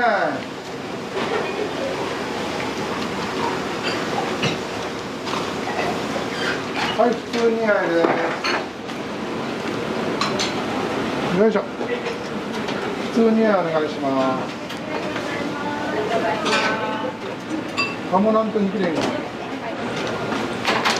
鴨なんと肉。ちょっと大盛り。それとかき揚げも入ってます。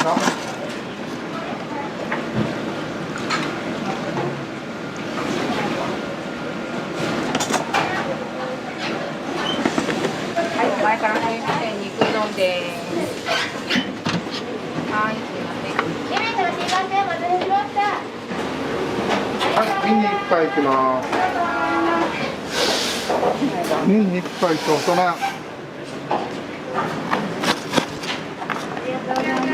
はい。これおそめんね。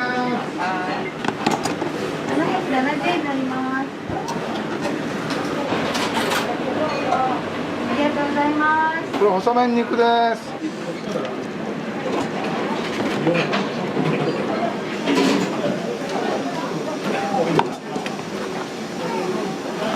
はい、お願いします。ごぼ天2つ。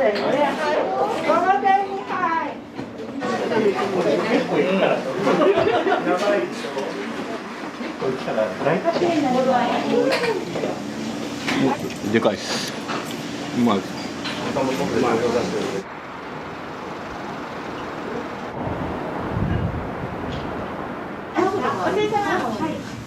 納豆うどんのからしです。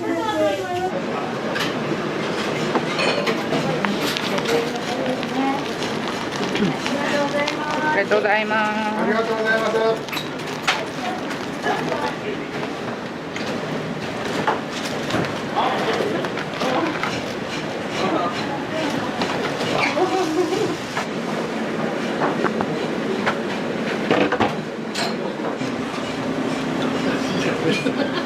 これ納豆ですよ。はい、納豆お願いします。はいはい、これ何番ですか？何番さん？これで出来上がりです。はい、ありがとうございます。ありがとうございます。はい、以上でよかったですかね。はい。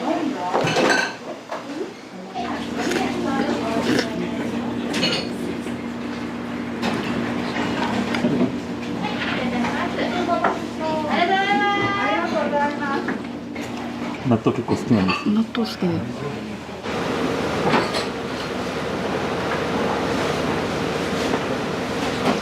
いしょ。はい、かやくうどん。あ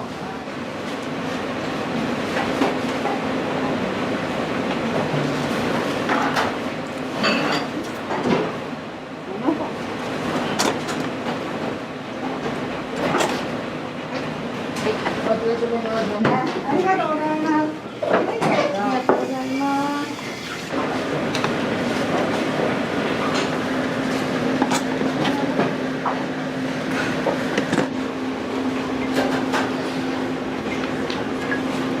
850円になります。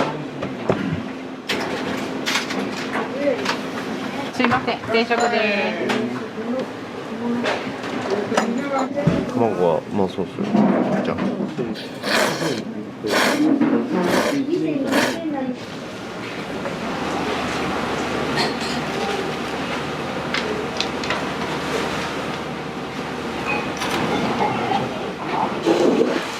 し、いいや。これ5点いきます。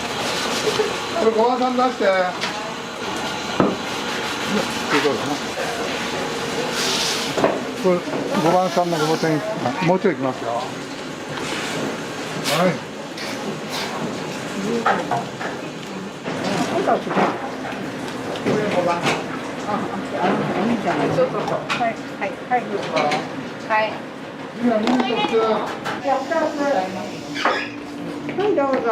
ごぼ天ですね。はい、どうぞ。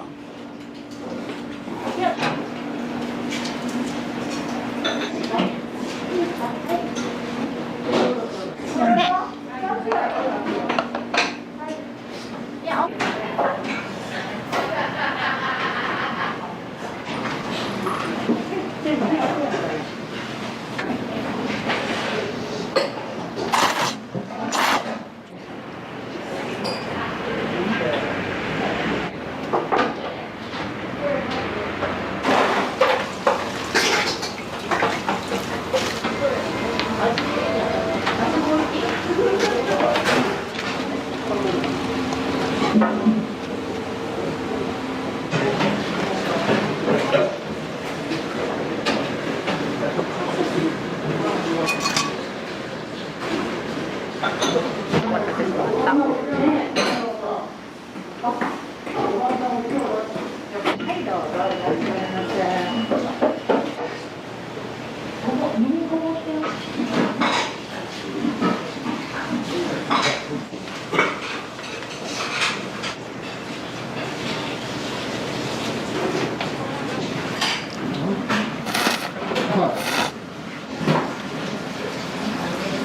おでんのおすすめはやっぱり大根やろうね。やっぱりここで全部こう仕込みしようからな。はい。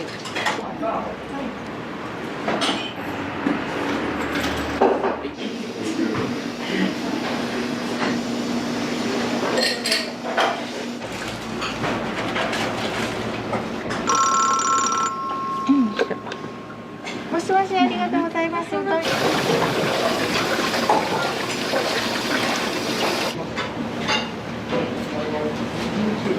こに。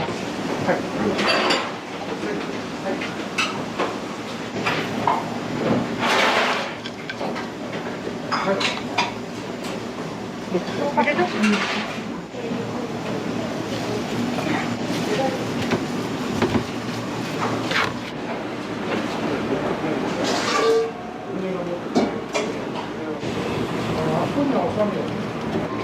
終わり。よいしょ。いや。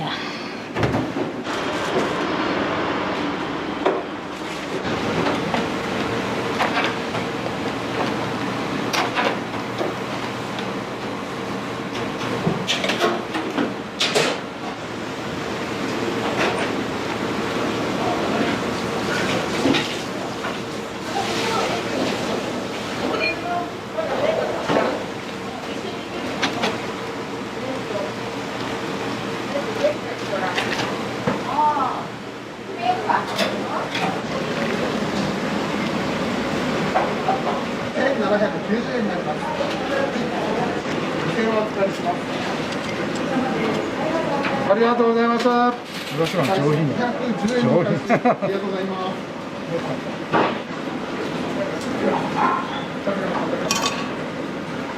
早くですね。はいどうぞ。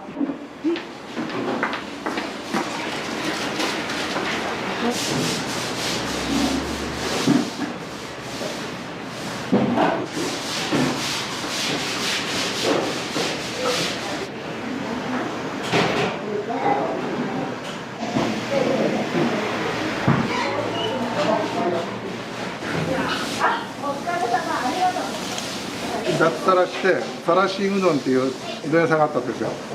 でそこに頼んでですね、うどんを教えてもらった。いろいろこう食べ歩いたんですよ。やっぱり自分にはそのサラシうどんのうどんがあったんです。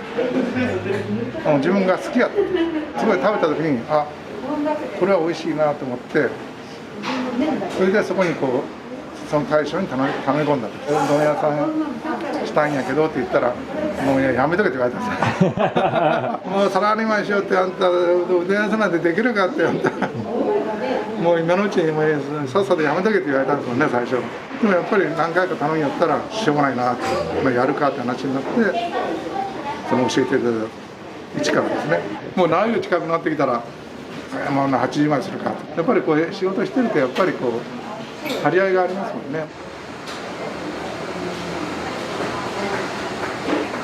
ごぼうだけはやっぱり揚げる人の体調悪いとすぐ分かるよね。揚げたの見たら。だから体調良くしてないとごぼうは揚げられないの。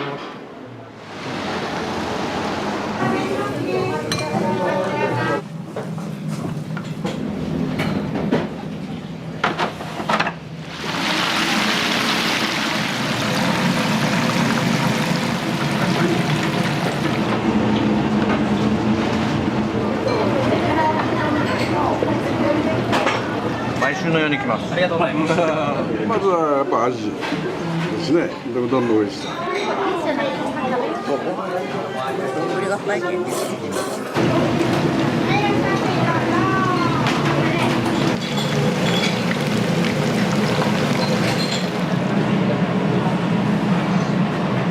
お漬物がまた美味しい。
これ柏の具なんですよ。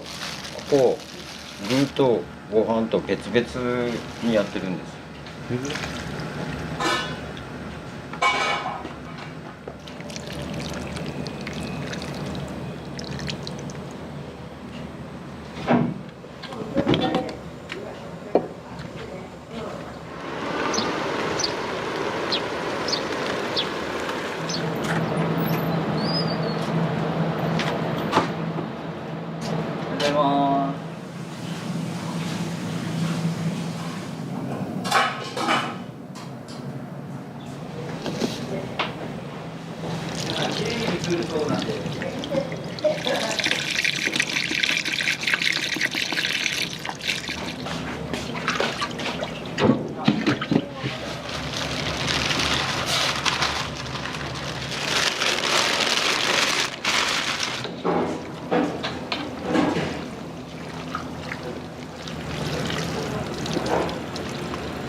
1回で多分大体300食ぐらいで、それを結構寝かせてるんですよ。こんな感じで、まあうちの社長の考え方なんですけど、物は腐る手前が美味しいっていう、その甘くなるじゃないですか。で小麦の甘みを出すためにやっぱちょっと寝かせるっていうやり方をしてて、フルーツとか果物とかもちょっと熟成した方が美味しいっていう考え方で、熟成をさせるために大体4日ぐらい低温で、大体他のお店だったら18度とかで、前の日に仕込んだりするんですけど、うちの場合は12度13度とかで。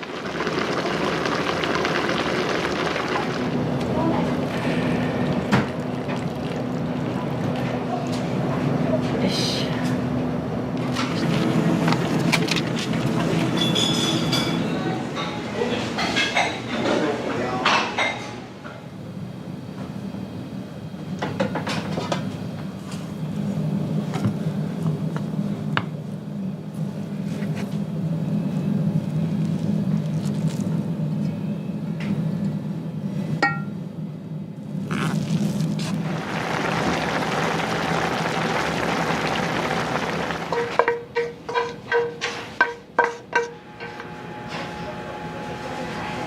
よいしょ。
ちなみにうどん屋さん歴は長いんですか？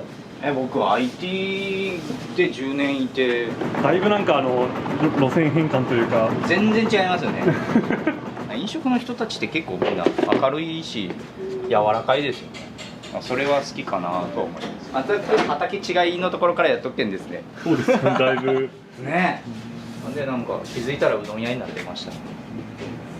最初皿洗いからずっとやってましたよ。あ、そうなんですか。店長今おいくつになるんですか。今年で40ですよ。あ、今年で40。はい。40になりました。まあこれから松屋がだんだんお客さん増えていけるように頑張りたいとは思ってますけどね。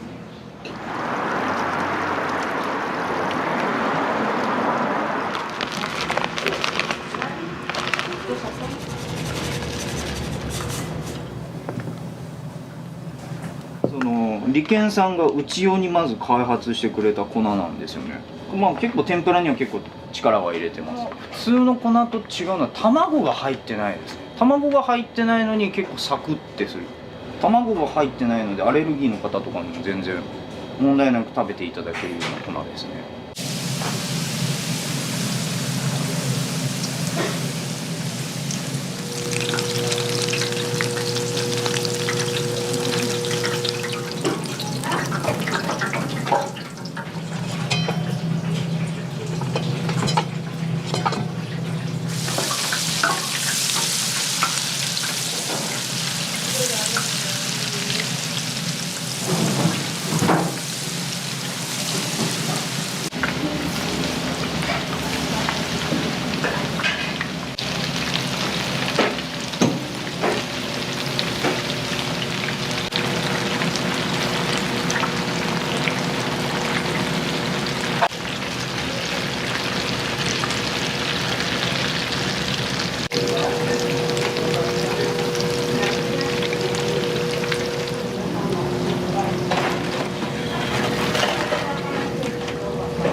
石打つ引きのそば粉を使ってます。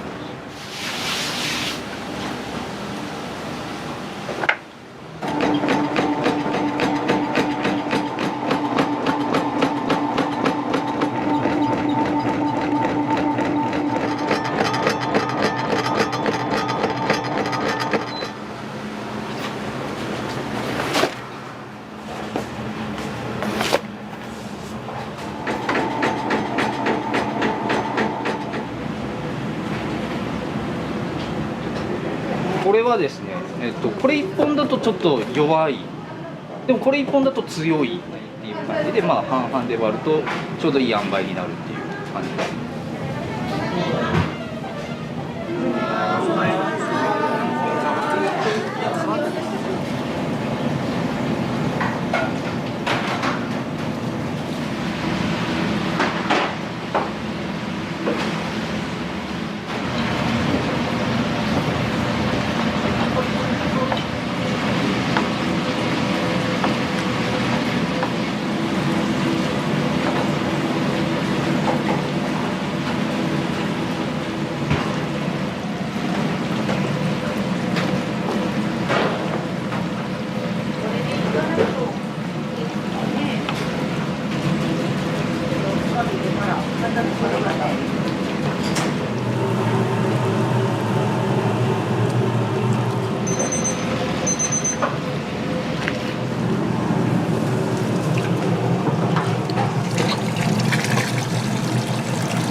網ロ値っていうのが高くてですね、伸びやすい、引きがすごい。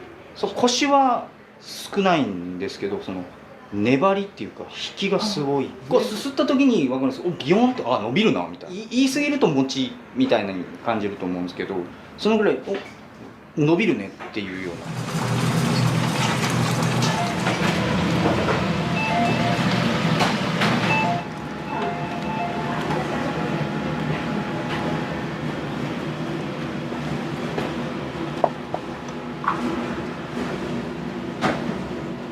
ものすごくこの店カツ丼が出るんですよ。そのカツ自体を生パン粉でこう仕込んで、サクッとして、カツ自体も柔らかい、めちゃめちゃ柔らかいんで、それはおすすめかな。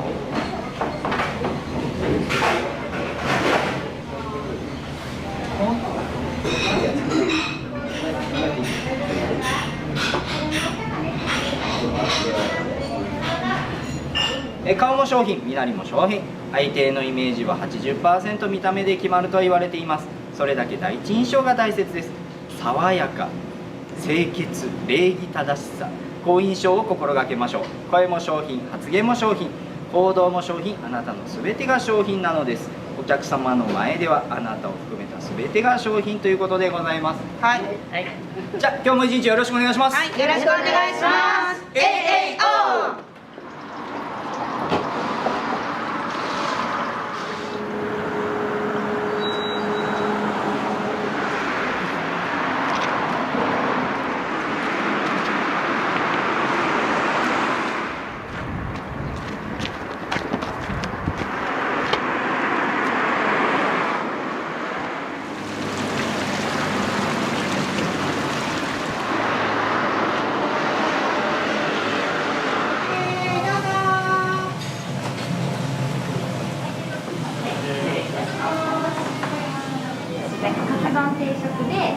うどん並盛りにして。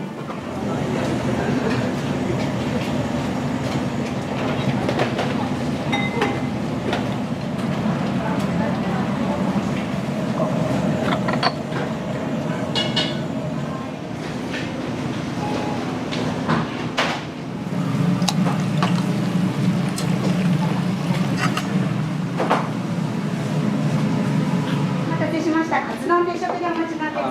はい、お熱いです。お気をつけください。何もどうぞ。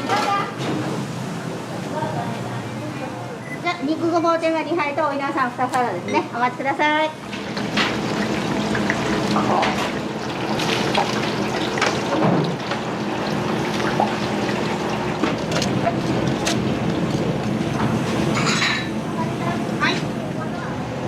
い、お客様お待たせしました。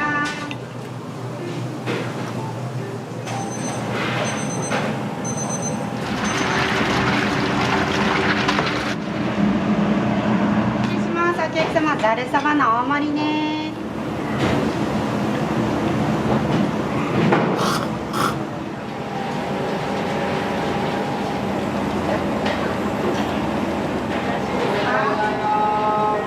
ありがとうございます。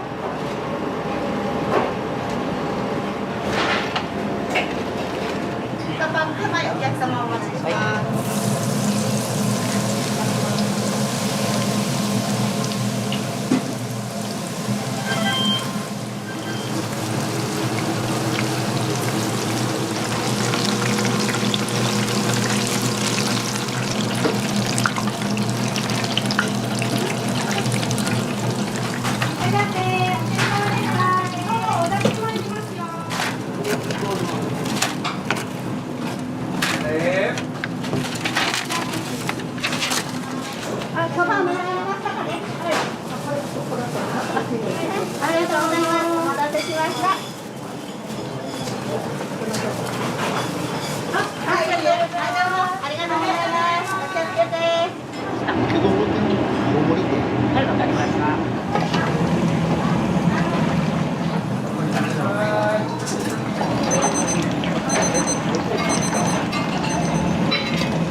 お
点抜かします。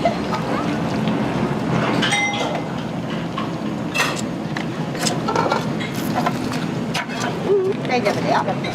はい。肉がバー天丼です。大盛りですね。はい、どうぞ。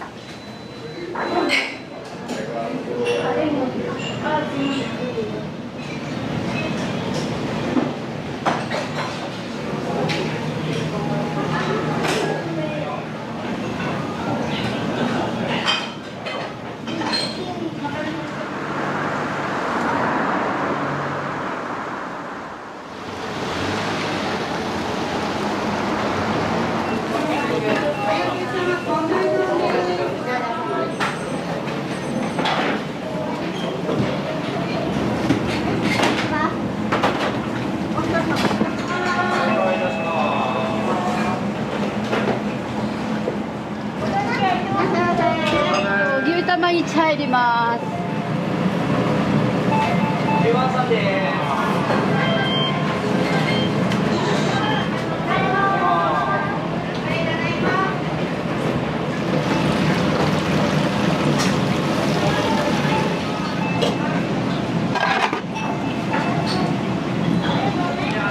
い、いらっしゃいませ。ご案内お願いします。こ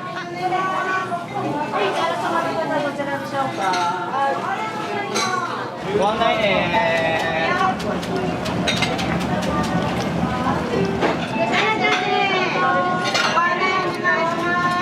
これ12番さん。はい、こちらでもいいですか。はい、失礼します。あっちから気をつけてくださいね。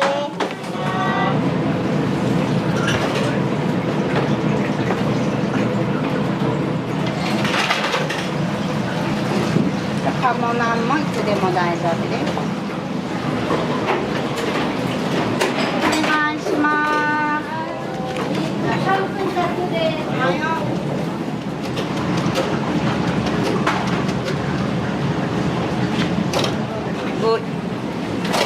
い、お待たせしました。鴨ナンそばにご注文のお客様。こちらから失礼しますね。このまま。お好みで3社どうぞ。失礼します。これは仕上がります。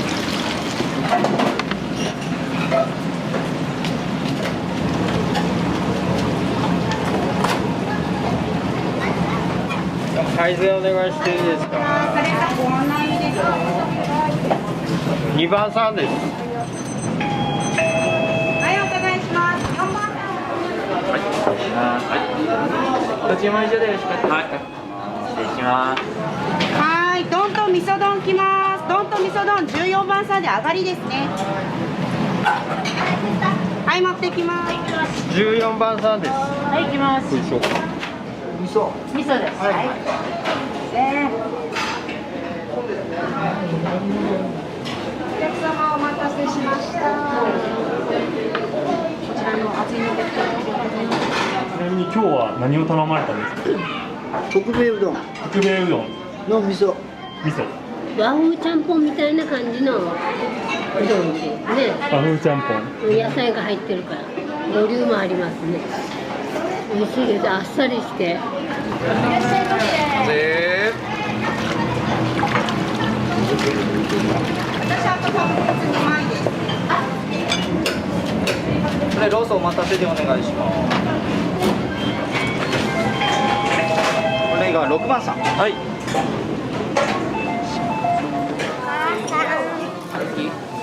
れ何ですか？緊張するね、一緒なの。はい、お願いします。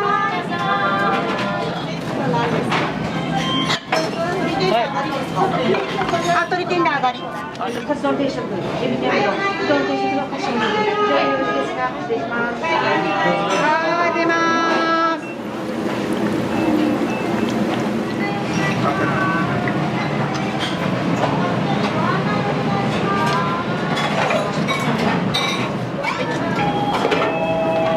はい、21。はい、持ってってもらいました。天そばですね。こちらで揃えましたでしょうか。はい、ありがとうございます。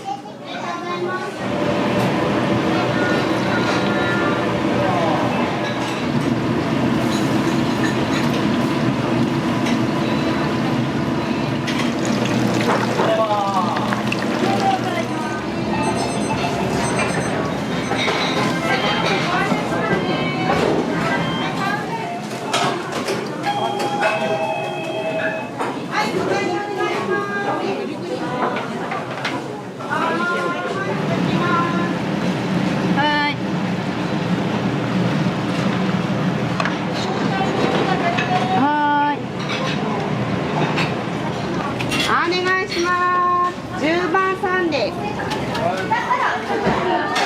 いや名前書いてる人が多いからっていうのでね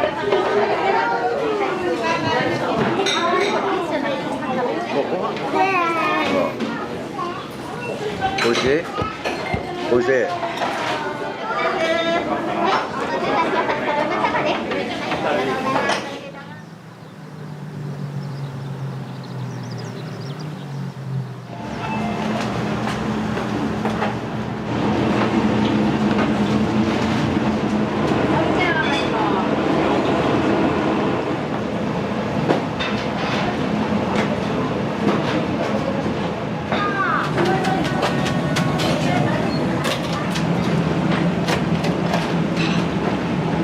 お願いします。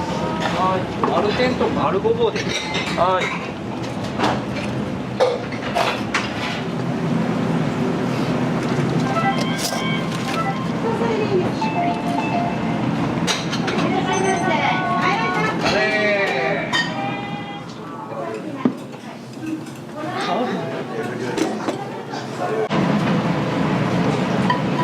よいしょで5番さん上がり以上で揃いましたでしょうか。はい、ありがとうございます。入れてどうぞ。お店にはよく来られるんですか？そうですね。祖父の家に来た時は必ず来る場所ですね。もう小さい頃から食べ慣れて、はい。エ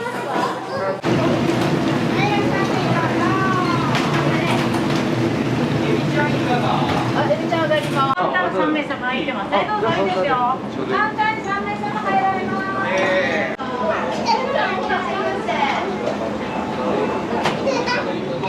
大盛りを2つですね。はい、いらっしゃいませ。お客様お一人様ですか？お一人様。はい、ご案内しますね。お待ちください。2名様です。ご案内お願いします。お肉さんご案内お願い。カウンターが空いてる。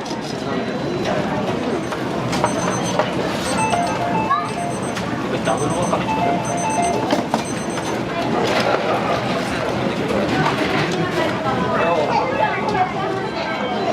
はい、で失礼します。はい、すいません。どうぞ。もう一個来ます。じゃあもう一つお肉ごぼうで。来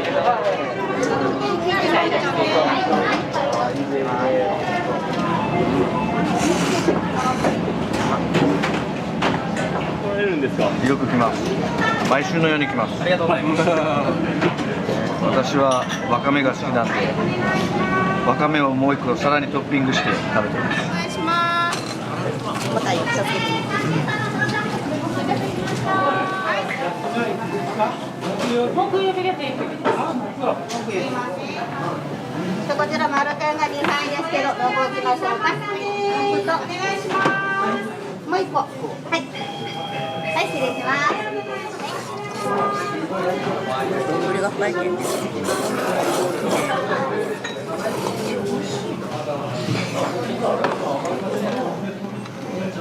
最初35歳の時にですね、この店で修行したんですよね。滝の上の方が初代の社長さんでした。めちゃくちゃ厳しい方でですね、そしてこの店がめちゃくちゃ忙しかったんですよ。もうこの忙しさに耐えられたっていうか、ちょっと耐えたもんだから自分でもお店ができるようになったかなと。3年前にもう閉めようかなということだったんですよね。あまりもちょっともったいないもんだから、この店がなくなるっていうことで、ここは残したいと思って、じゃあやらせてくださいということで引き継ぐことになりました。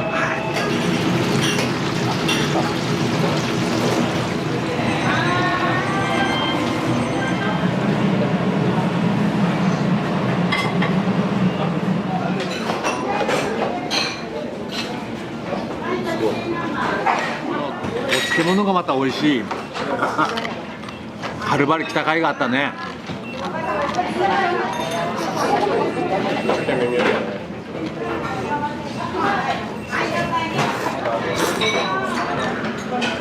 出汁が効いて美味しい。美味しいって噂を聞いたもんですから。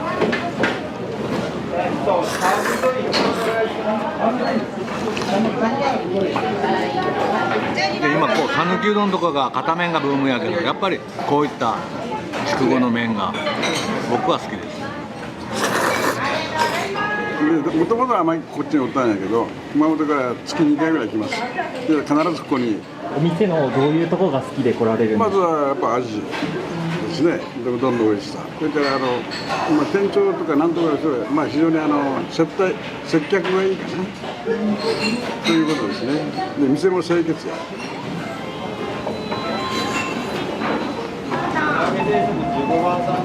はい。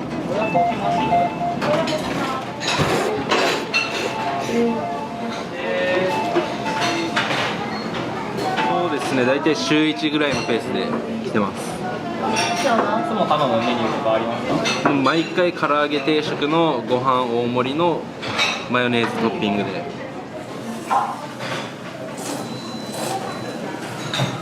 ランディーズ60とかでいい？ランディーズ。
最近変わってないよ。